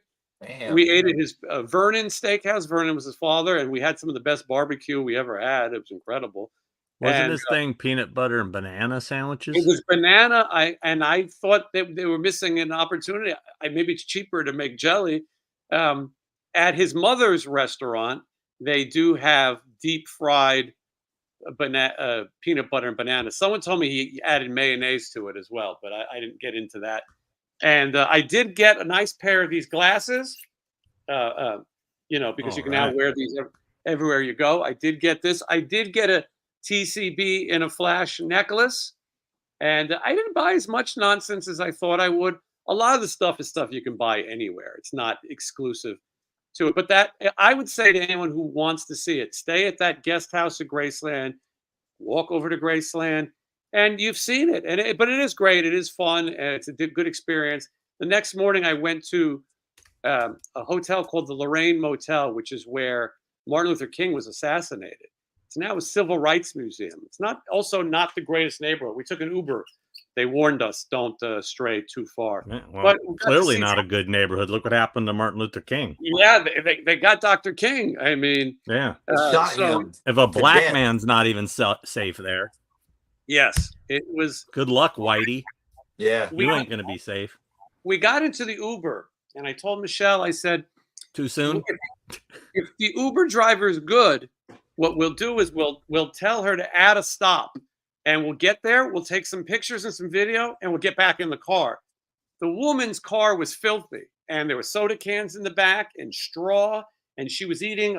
She had a thing of hot wings and a soda spilling everywhere, and she was listening to gospel music, and she was singing along, Jesus, and it was the loudest scene. And I looked at Michelle and I go, maybe we don't add a stop. And but she did tell us, you be safe out there, pretty much saying. And then the next driver told us, if you're out after dark, you're dead. But anyway, I think it was great. If you're ever in that area, it's worth seeing. I did not visit Sun Records. A lot of people said I should, but it was just too quick a trip. I'm lucky that I can do these things. It was something I've wanted to do. And finally, I had an excuse to be in Memphis. Stixer has a question. Wednesday, my friend wants you to notice her art on social media. Oh, well, thank goodness. Wednesday is a big connoisseur of social media art. There's the link, Wednesday. Yep, I know she sent another super chat you missed. Yes, let me go back. Where she said her name's pronounced Star. Oh. You know who called her Stixer is Wednesday. That's because it looks like Stixer. Yeah. Well, we had what was the other person we had? The Drizzler. Drizzler. Drizzler Stixer, Drizzler. Okay, so Star says, what is everyone's favorite new metal band? You've come to the right place. We're such fans of new metal. It's just an X and not a LA. Okay, so Star, you guys got favorite new metal bands? I kind of like that Limp Bizkit. Is that? I don't know. I don't know what my favorite new metal band is. I got one. And then I don't know. Technically don't consider them new metal, but they get lumped into that scene because they were in that era, and they were on Family Values tour at one point. Was Deadsy. That record is great. Love that record. I remember earlier this year when we were in the Czech Republic, I got some good weed and I put on Deadsy, and I remembered it's good weed smoking music. Yeah, they did two records. They technically, the first record came out like 3 times. It's a long story, but they technically have 2 albums. Their first album, Commencement, and their second album, Phantasmagore. Great band, very underrated. Yeah, they were Elijah Blue. Blue, and Ren, the keyboard player, he's married to Vera Farmiga. And I actually texted him earlier today. That's another story. Interesting. There's always something going on. Sean, tell me about Slaughter High. You have a location video, Slaughter High. I don't even know what it is. Am I missing out? I remember this movie. I haven't seen it in a while. The killer's name was Marty, right? Marty, yeah. That's my brother's name. That's why I remember it. So, yeah, it's one of those so bad it's good movies. But the killer actually has a cool look. He does, but it's not a great movie. Right? Yeah, it's a bunch of like 30-year-olds playing high school students, and it's supposed to be America, but it's shot in the UK, and you can tell the bad accents. but it's definitely worth a watch if you like cheesy slasher films. I haven't seen it in forever, and I saw your show. I just haven't had a chance to watch it yet. I'll probably watch it in the morning. But 2 scenes in that movie, if I remember, or there's my balloons again. Doesn't he use a lawnmower on somebody having sex in a garage? Yeah, there is a is it a lawnmower? It might I be. believe Yeah. it is, because like the girl's like, talk dirty to me, and the guy's like, dirt, mud, or something, and then like a lawnmower he uses on him. And isn't there in the beginning, isn't there like some like acid or something in a can of beer and the guy's gut explodes? Or is that April Fool's? I'm thinking. Well, no, originally this movie was supposed to be called April Fool's Day. And they had to change the name because of the other film came out just before them. So it is an April Fool's Day prank on Marty that disfigures him. Yeah. Okay. I haven't seen it forever, but I remember renting this on VHS with my brother and watching it back in the trailer. Caroline Munro in this movie too. Interesting. Ron, was it hard to get these locations? Yes. Probably the best part of the episode is me attempting to get to the exterior of the school, which is this old building that's now in a private neighborhood.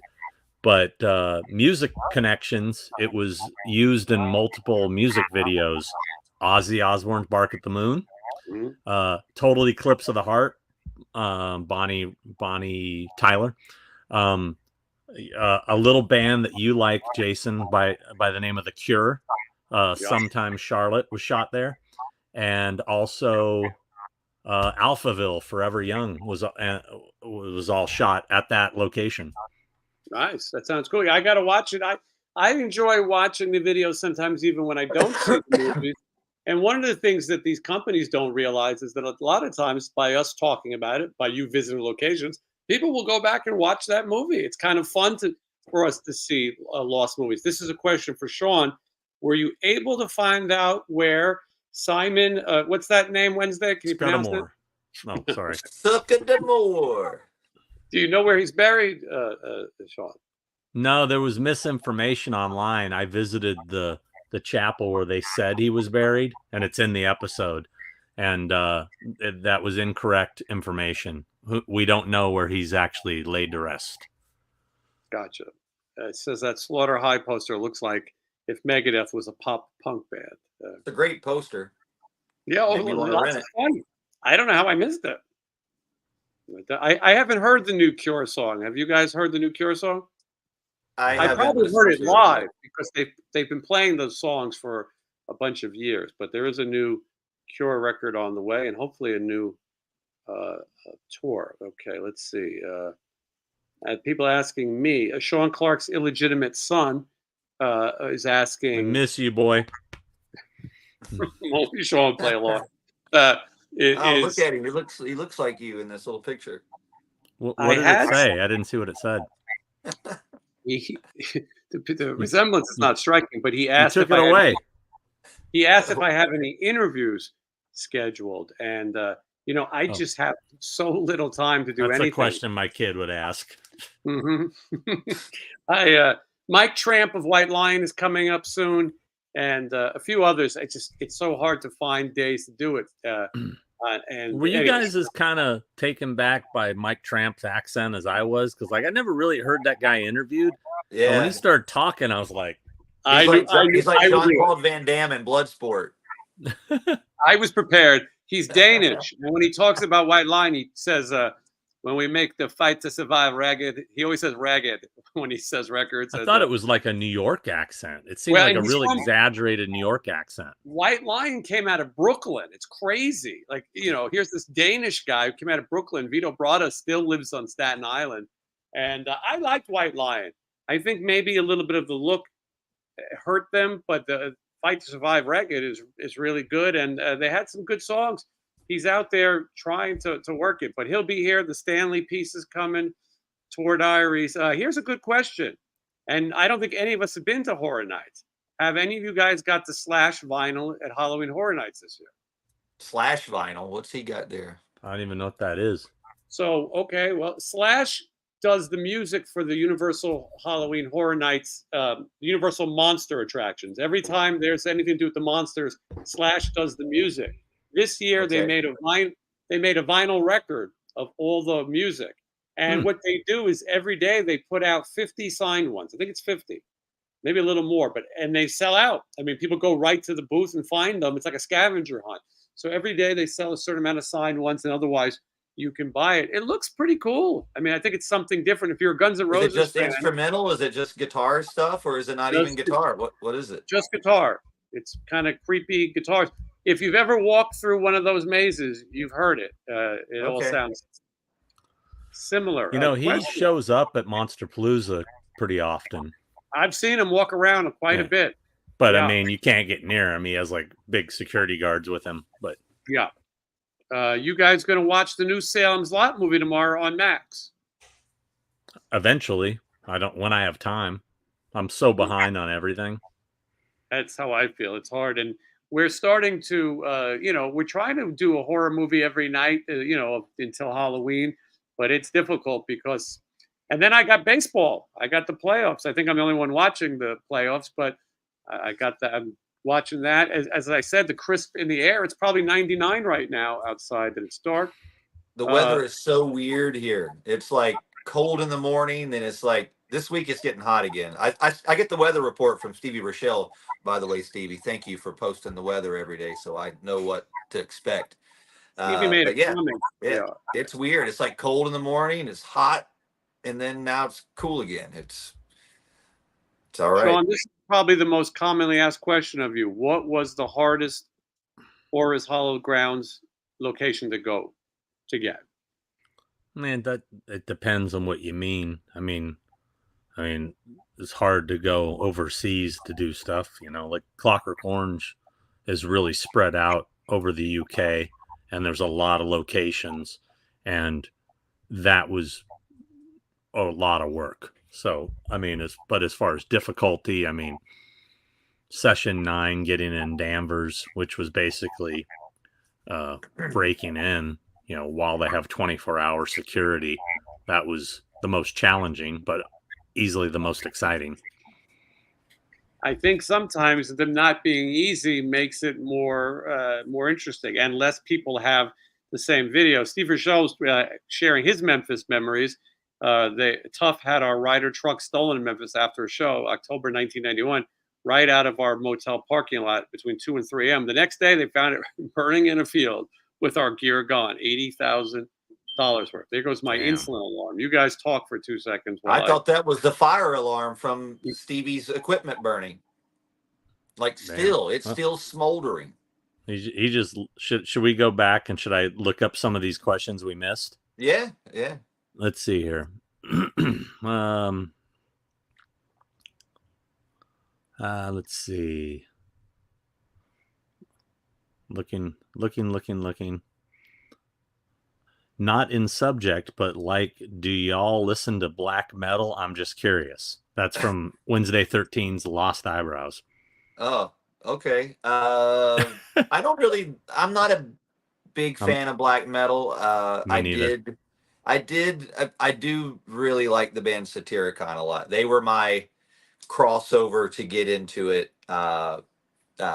Satyricon would be my favorite, if you call that black metal. And then I became a fan of Cradle of Filth, being on tour with them and traveling with them and hearing them play every night. It's just a cool. I don't really consider that black metal. Maybe they were in the beginning. Demu is another cool one. Bad Brains, right? Bad Brains. Oh, okay. Took me a second to get the joke. Living Sound Color. Barrier. Who remembers Sound Barrier? I don't remember Sound Barrier. You don't remember Sound Barrier? No. They were like the first black metal band, like African American metal band. How much? They were a local LA metal band.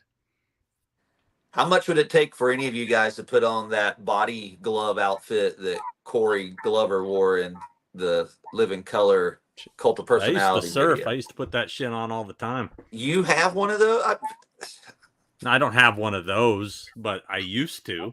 That should be your new profile picture.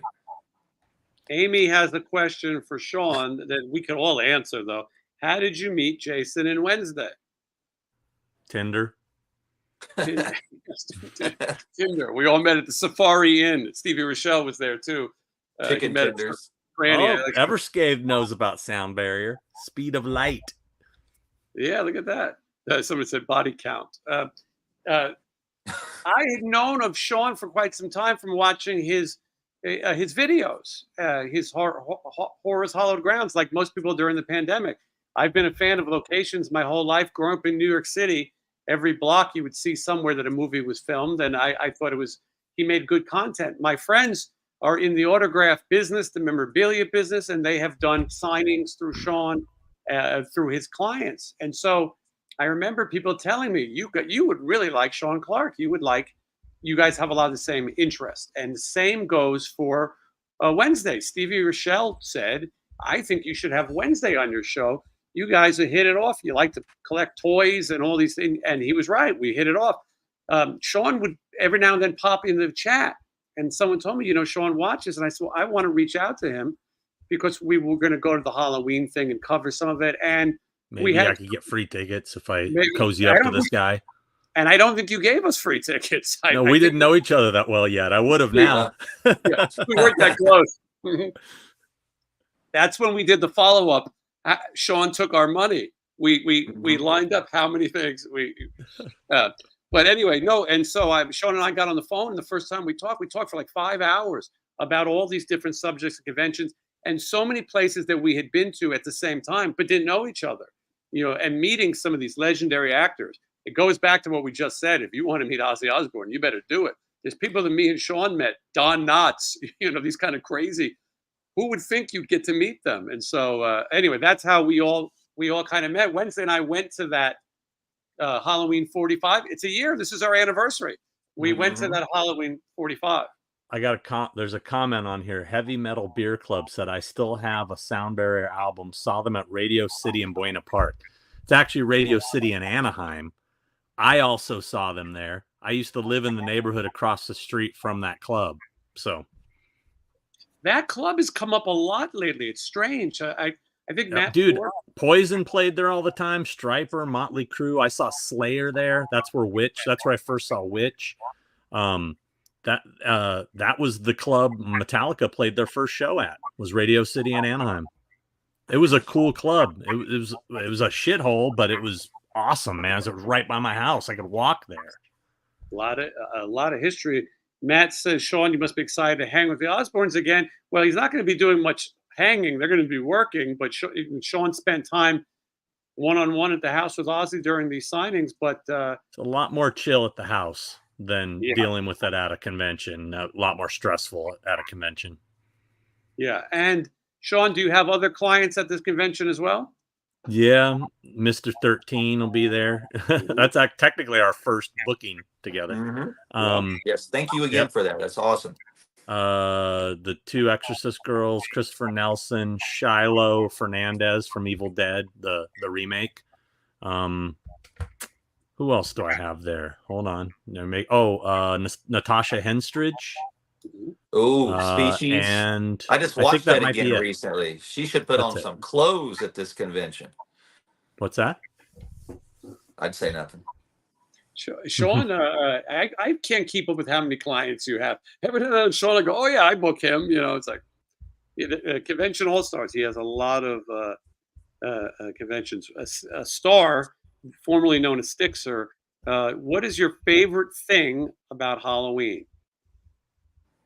Wait till we try the burgers. I think Wednesday's favorite thing is going to be the purple Whopper. Yes. Honestly, my favorite thing is just passing out candy to the kids. I really enjoy doing that, and it sucks because we have to miss it a lot with these conventions and having to be out of town.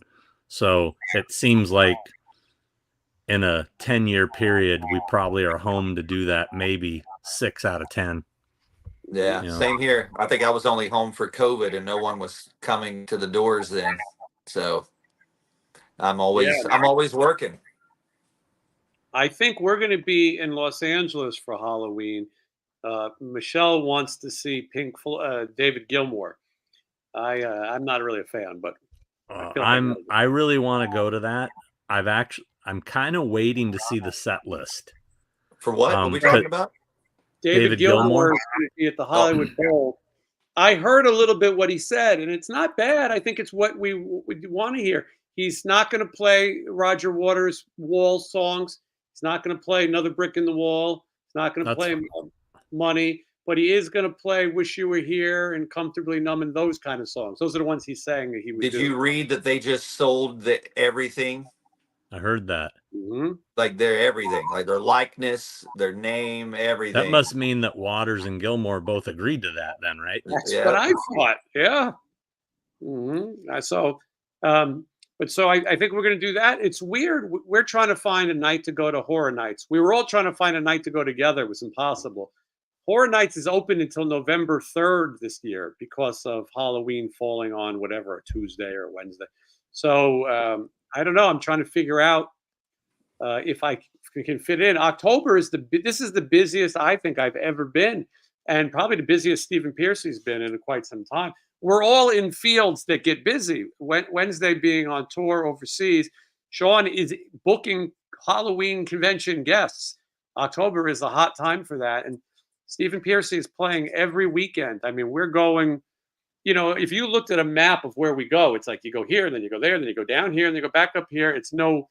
When you're on a bus, there's a rhyme or reason. With planes, every day you're a different place. But it slows down a little bit. November, I'm going to spend a week at Disney World for my birthday, and then it's slow in December as well. Stephen will be back at the Whiskey at the end of the year. If you guys are around, I'm going to come to that one this time. I'm not going to get freaked out before and go. I'll get you a nice year of preparation. I'll get you a nice spot on the stairs away from everybody, and that'll be good. Yeah, right. Well, Sean, you didn't tell me until too late. I would have put you there. I didn't realize there wasn't any nice spot on the stairs. Really, they were all crowded. That whole place.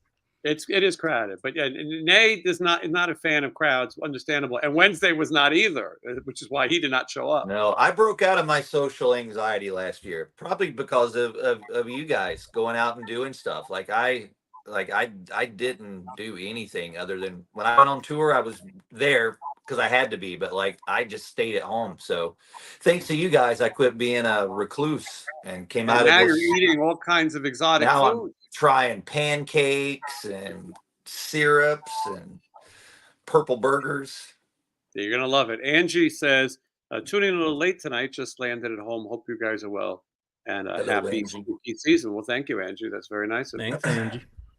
And so David Gilmour, it's 3 nights. I think it's like 29, 30, and 31. I don't want to spend Halloween with David Gilmour, but maybe the night before. If you're in the UK, spend Halloween with me. I have 2 nights in Manchester. One is sold out. Still got tickets for the other night. Get over there. I'm thinking of possibly doing the 30th, Gilmour on the 30th. That's the only night I could do it. That's where I'm leaning too. So maybe we'll. Because the 29th, we're doing a big. I'm not supposed to. This hasn't been announced. There's a big signing happening at a famous store on the 29th with a couple of my clients. It'll be announced by next week. Nice. I'll tell you guys off air. So I'm going to be busy doing that. Well, actually, you know what? I could do it that night because we'll be done by 6 o'clock. Actually, that might be better because I'll already be in LA. Clients on my shirt. No. Okay, I'm smart. Then I don't know what it is. We'll talk afterwards. Has something to do with. Anyway. Oh, got it. Yeah, you got to speak the language around here. Yeah. Wednesday's cat is involved in this one. Mm-hmm. Wednesday, did you ask Marilyn Manson for the Kiss lunchbox? Not yet. He's working. He's going to do it. Not yet. I did have dinner with him last week, though. He's doing well. Nice. Yeah. So you're getting closer to asking for the lunchbox. Yes. I was waiting for the opportunity to come up, but it didn't get there. Where did you guys go for dinner?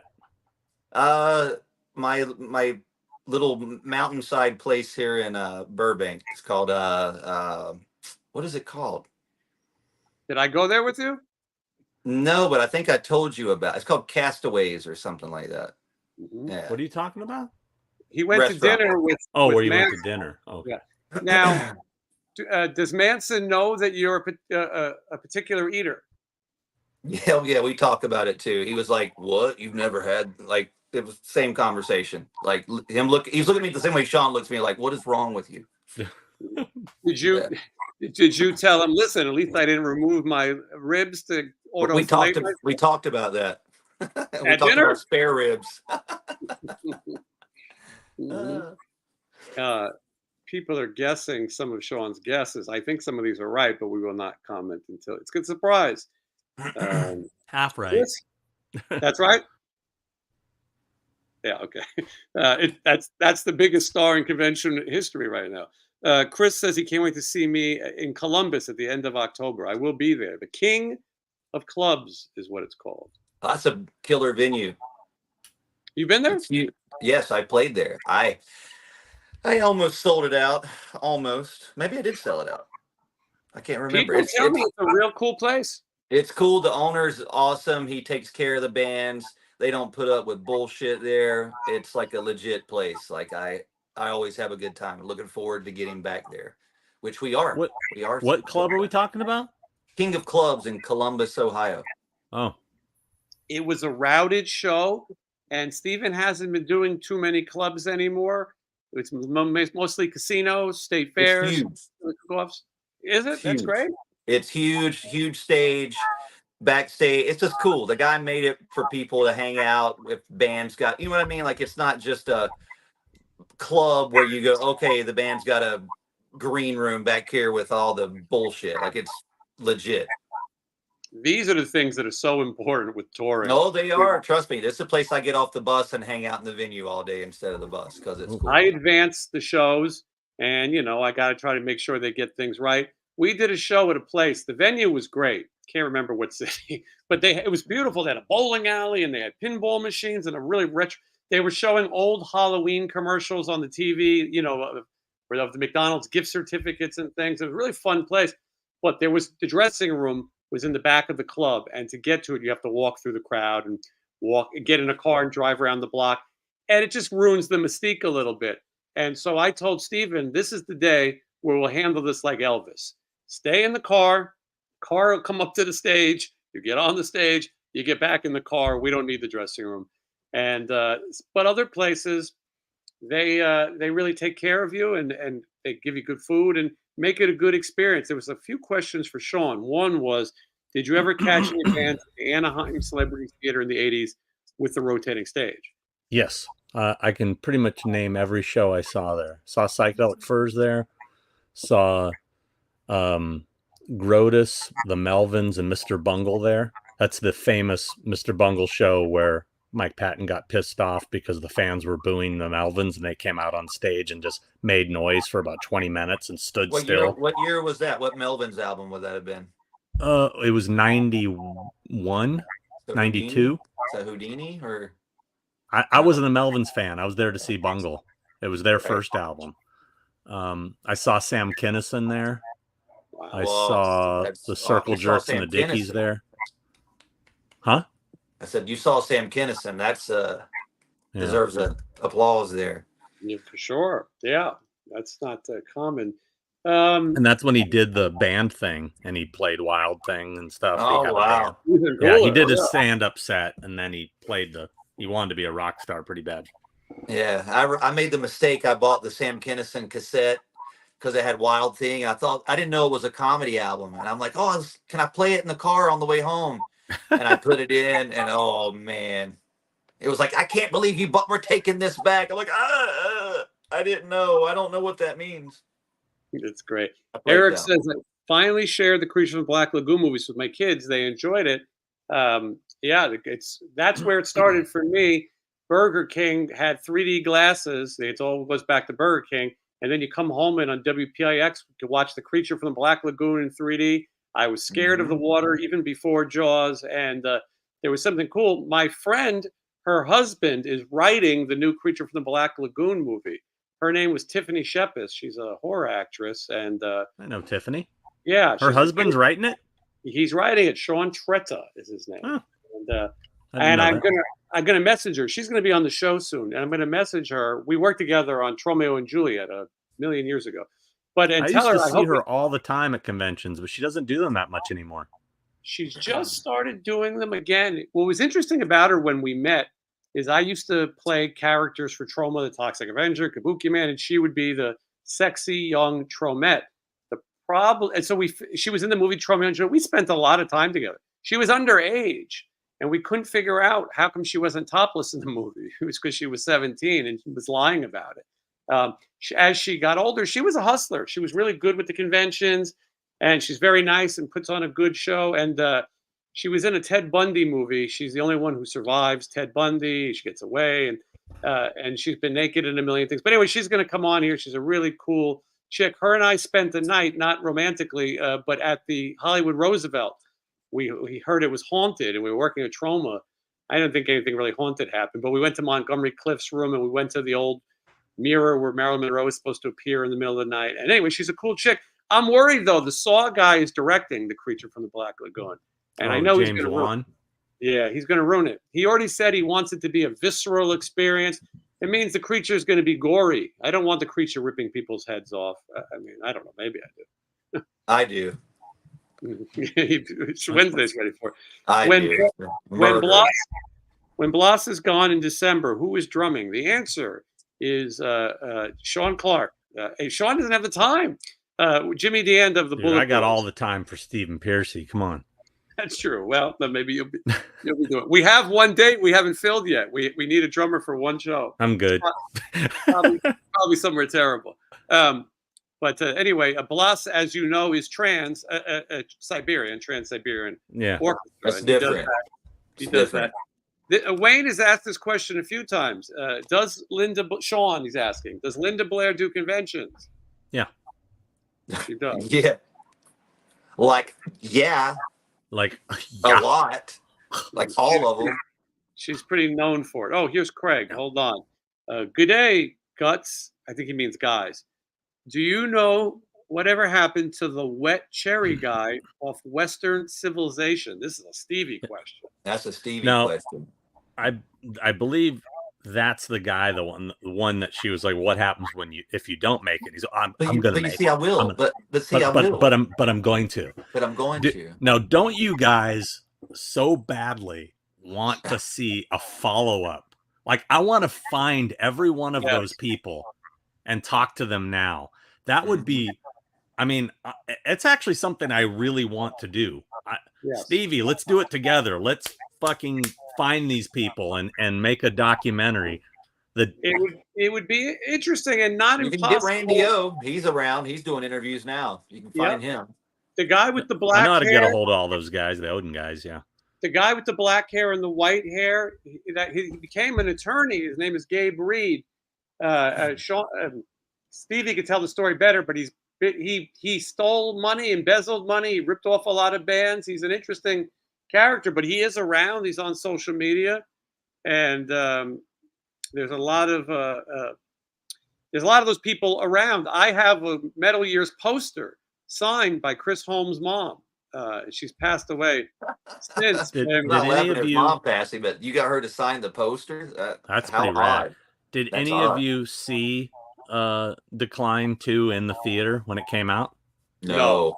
That was I a did. VHS thing for me. I remember what theater I saw it at too. Did you see it at the Cinerama Dome? No, I saw it at a Edwards Theater near the corner of Garden Grove Boulevard and Beach Boulevard. It's no longer there. I think it's like some sort of auto place now. Yeah, that's cool. Yeah. Autos But on. I was a huge. I wanted to ask you guys about this because I was a huge Odin fan. I heard you guys talking about Warrant back in the day. Now, I saw Warrant open for Odin multiple times, and they had a different singer with black hair, and their drummer was this blonde guy, and on his double bass heads, it said Mad Max. Mm-hmm. That's Now, my I drummer. thought I heard one of you guys say something about a Max something that played drums for Warrant. So his name was Max Mazursky. He even named the band Warrant when they were in high school.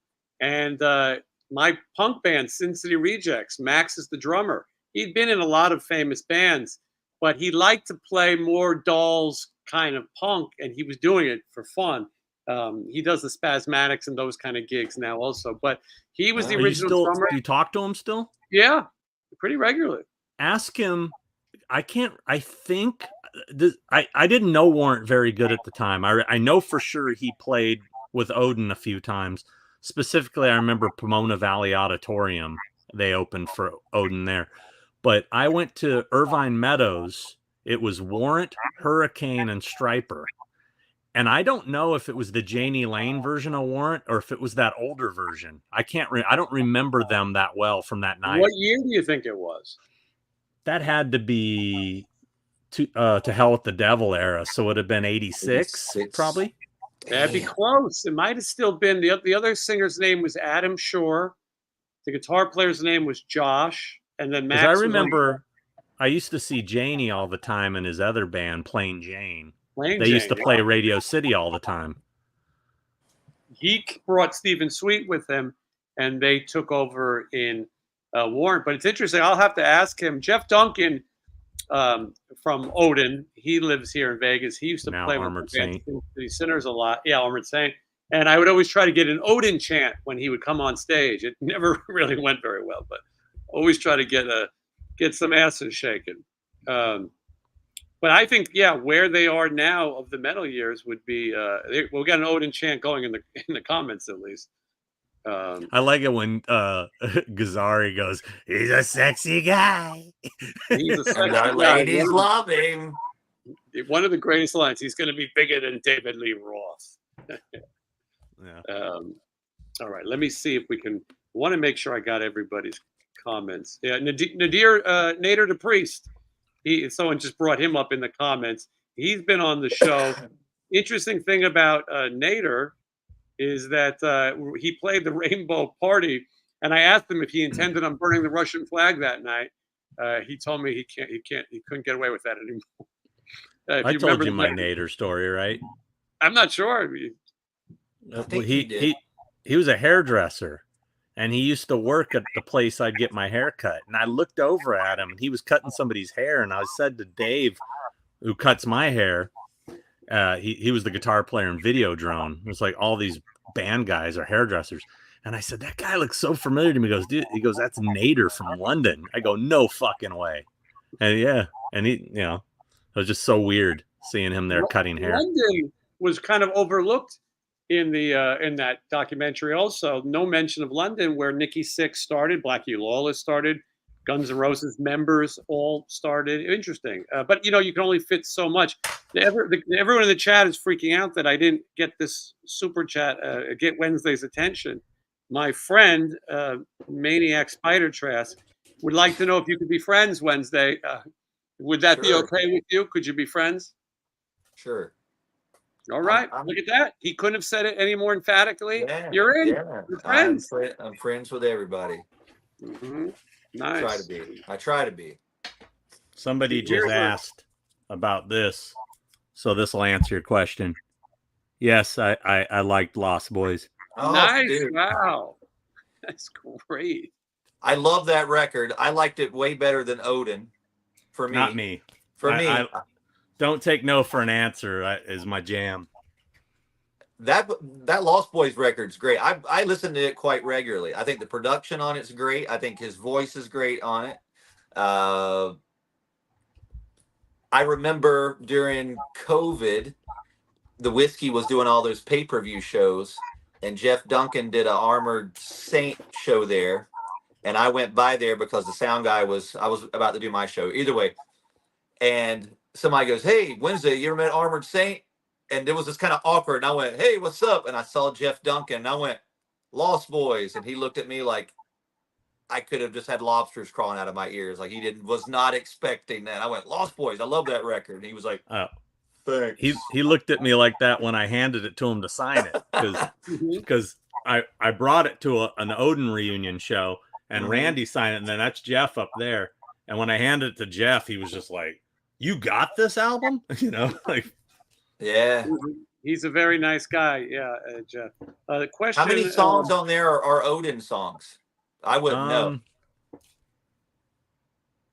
unless it was. I don't think any of them Gypsy. were. Gypsy. No, that Gypsy one was on their album that only came out in Japan. Little Gypsy.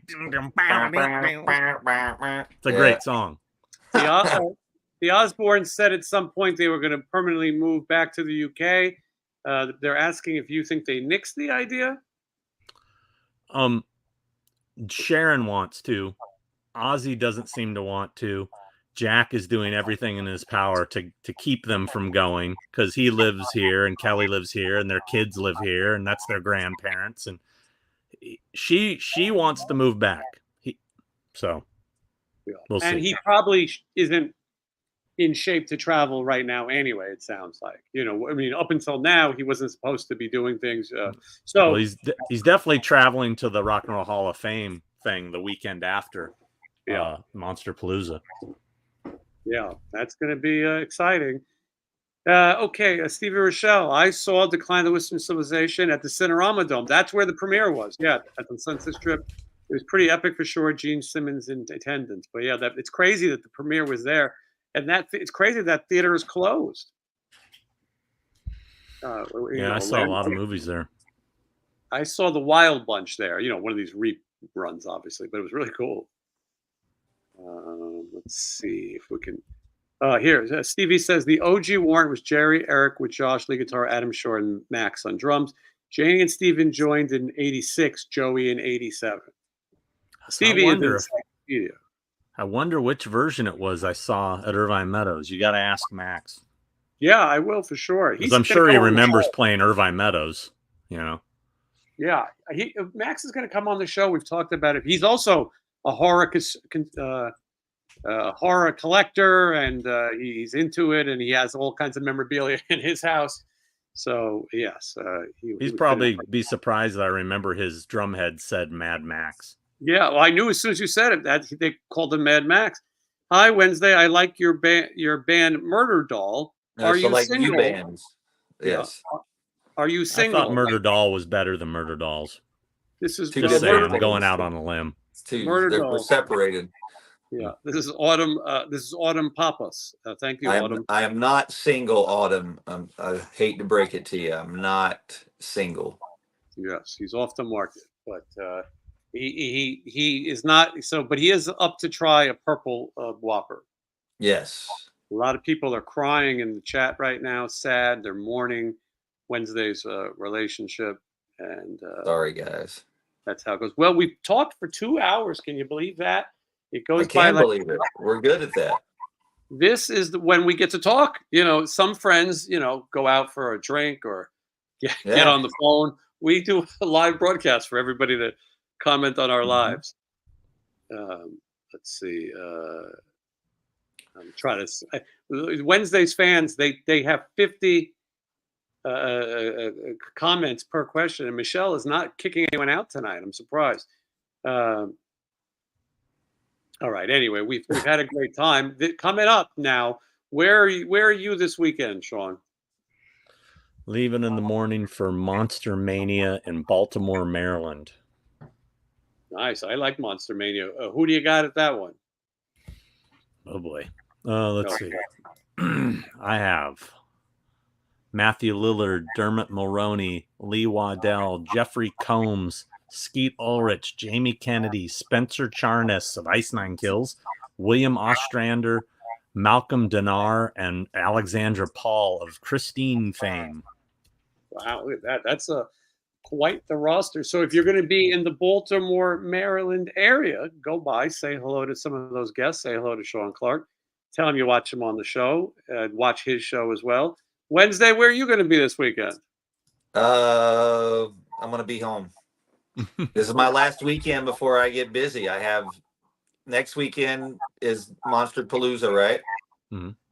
And then right after that, it's straight into rehearsals, and then I leave for the UK on the 22nd. Our first show is the 24th, but I just found out yesterday the first show is sold out in Newcastle. Always said you're a sellout. I am. I've sold 4 shows out so far. We got like 2 or 3 on the next thing. So this UK tour is looking really, really good for us. And it's just been promoted just my bullshit on Instagram. Like there's no magazines, there's no nothing on it. So it's this is making me feel good. Pat myself on the back here. Nice. Yeah. Congratulations. I will be in Wisconsin with Stephen Piercy on Saturday night, and then I'll be back and trying to figure out scheduling. The week after that, Little Rock, and then Texarkana, and then after that, Virginia, Ion in with Brett Michaels, Stephen Piercy and Brett Michaels. Stephen Piercy took a little band called Poison on the road. RATT did back in the day. Another little band called Bon Jovi. A lot of bands got their start supporting RATT, but I'll be there. I'll be in a place called Destin, Florida. I've never been there. Been there. I know that venue too. Yeah, it's I don't know anything about it's huge. I had about 50 people come see me there. So when you get there and you imagine 50 people there, that's what it looked like. But it's a nice place. The venue's cool. They tried to make it cool for bands, but for me, I didn't bring anybody out there. Florida is just terrible for me. No one. I don't do great there. So they're not sorry, big Florida. on the trans there. No. Yes, that might be. That might be it. Someone's asking if we watched the movie Monster with Lyle and Eric Menendez. I thought they were asking if Sean was going to have a signing with them. I saw the first episode. Can you represent them maybe when they get out? Private I don't signing? think they're getting out. Oh, I don't know their story. I don't know much about them. But I was kind of surprised. The first episode, it's very I didn't know much about their personalities. I don't know how much liberties they're taking with this series. But Right. one of the brothers reminds me so much of the Sebastian Stan character, Bully in Hot Tub Time Machine. Hmm. And I'm not exaggerating. He's like really like over the top, like, you know, I saw some of douchey it. rich Chelsea kid. was watching some of it. I get what you're saying. Yeah. I want to watch the Vince McMahon special. You guys watch that at all? Interested? I didn't. I want to chose see Gary it. Coleman over all that first. I want to see that too, dude. There's so much shit I want to watch right now. I heard that the Penguin series is really, really good. Yeah, I bet that's good too. I finally watched Beetlejuice on my birthday. Did you like it? I liked it. I did too. I thought the first 30 minutes were kind of meh, and then when it kicked in, it really kept going. It gave me some nostalgia. You know what bothered me about it? Winona Ryder's hair. Come on, man. it's Give her a weird. different haircut. Yeah. Yeah, it's weird. Just, Yeah, I mean, I think she can have the same haircut for 40-something years? Come on. Well, It was awkward. Yeah, it was awkward. I thought just there was think too how many many kids are going to try storylines. that haircut though. So Maybe. we'll I get thought to there were watch too many that. storylines going all over the place, but for nostalgia, it was fun. And I liked that we had pancakes. I liked that you go to the stores and everything is Beetlejuice. I definitely enjoy. I And felt that Spirit Halloween, I went in the other day. I told you they have the sculpture that the mom did, that weird thing. Oh, yeah. They actually have a sculpture of that's awesome. I bought it. It's like my favorite that's thing I cool. bought this year. Yeah, they've got everything, every little thing you could think of from that movie, they've licensed, and I think that's a good thing. It's nice that toy stores have become so anime central. I'm going to Everyone's get into something anime. real quick. Yeah, everyone's so into anime. It's kind of cool that we get to see some of the monster things, and There's a good Beetlejuice mask at Spirit as well. I saw a little kid wearing it. It was making me laugh, like a little 3-foot tall kid. let's see what Sean's got I thought here. this was really cool. I bought this at Disneyland. Anybody know what that is? Oh, that's I don't think I do know what Okay. that is from. Yeah.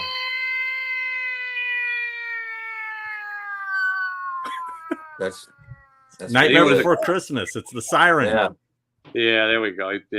People got it in the crowd. Yeah, I like when they do weird things like that. Yeah, I thought that was cool. I had to buy that. That's awesome. How much is that thing? It was like $100. That's cool. Yeah, They had it in the the gallery by the front gate. Yeah. So it comes in a nice box. It's really well packed. I mean, it was like 118 or something, but I have the annual pass where I get 20% off. So Right. When I was a pretty cool. kid, I was studying acting in New York, and one of the teachers I was going to study with was William Hickey. And William Hickey is he's the He's in Dr. Christmas Finkelstein. Vacation. Yeah, but he's also he's her father, or he's the professor. He's the professor in Dr. Finkelstein. Dr. Finkelstein is his character, right? Yeah. And then he's also Cousin Lewis in Christmas Vacation. So he's in two iconic. With the rug. Yeah, when Chevy Chase puts the rug back on his head, it's just I crack up at the little subtle things that Chevy Chase does more than the obvious ones. Oh, thank God, Star is back Wednesday. Dixer.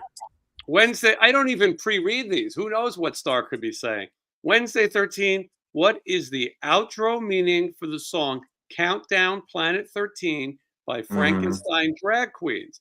Is it a kind of ritual or something from a movie, other song? Your nail polish asked this, laughing my ass off. Nothing that crazy. There was a CD that had like public domain stuff I could use, and there was like some Indian chant, and I just put it at the end of my record because it sounded weird, and thought maybe someday someone would ask me, hey, what is that weird music at the end of your record? And here is that day. This is that day. Now, did you ever notice, I'm just curious, did you ever notice the movie sample that Manson uses in the beginning of Beautiful People? And Beautiful People? Yeah. I've never paid attention to what that is. I if know you that listen sound. to right after if the yeah, I know that sound. What is that from? It's The Dream from Prince of Darkness. It's the Wow. transistors. If you listen for it. Yeah. His first album, I've tracked down almost everything. He's got everything from Lidsville on that as well. Tons of stuff on that. But I didn't realize that. But yeah, that is okay. Interesting. Yeah, next time you hear the song, listen for it, and you'll immediately. I know hear, that sound. I hear exactly what you're saying. 1999. You know. Yeah. Very interesting. All right. Well, hopefully in the next week we could get the Burger King and try it, because we got to do that. And then people. Well, we can't on next Wednesday because it doesn't come out till Thursday. Yeah.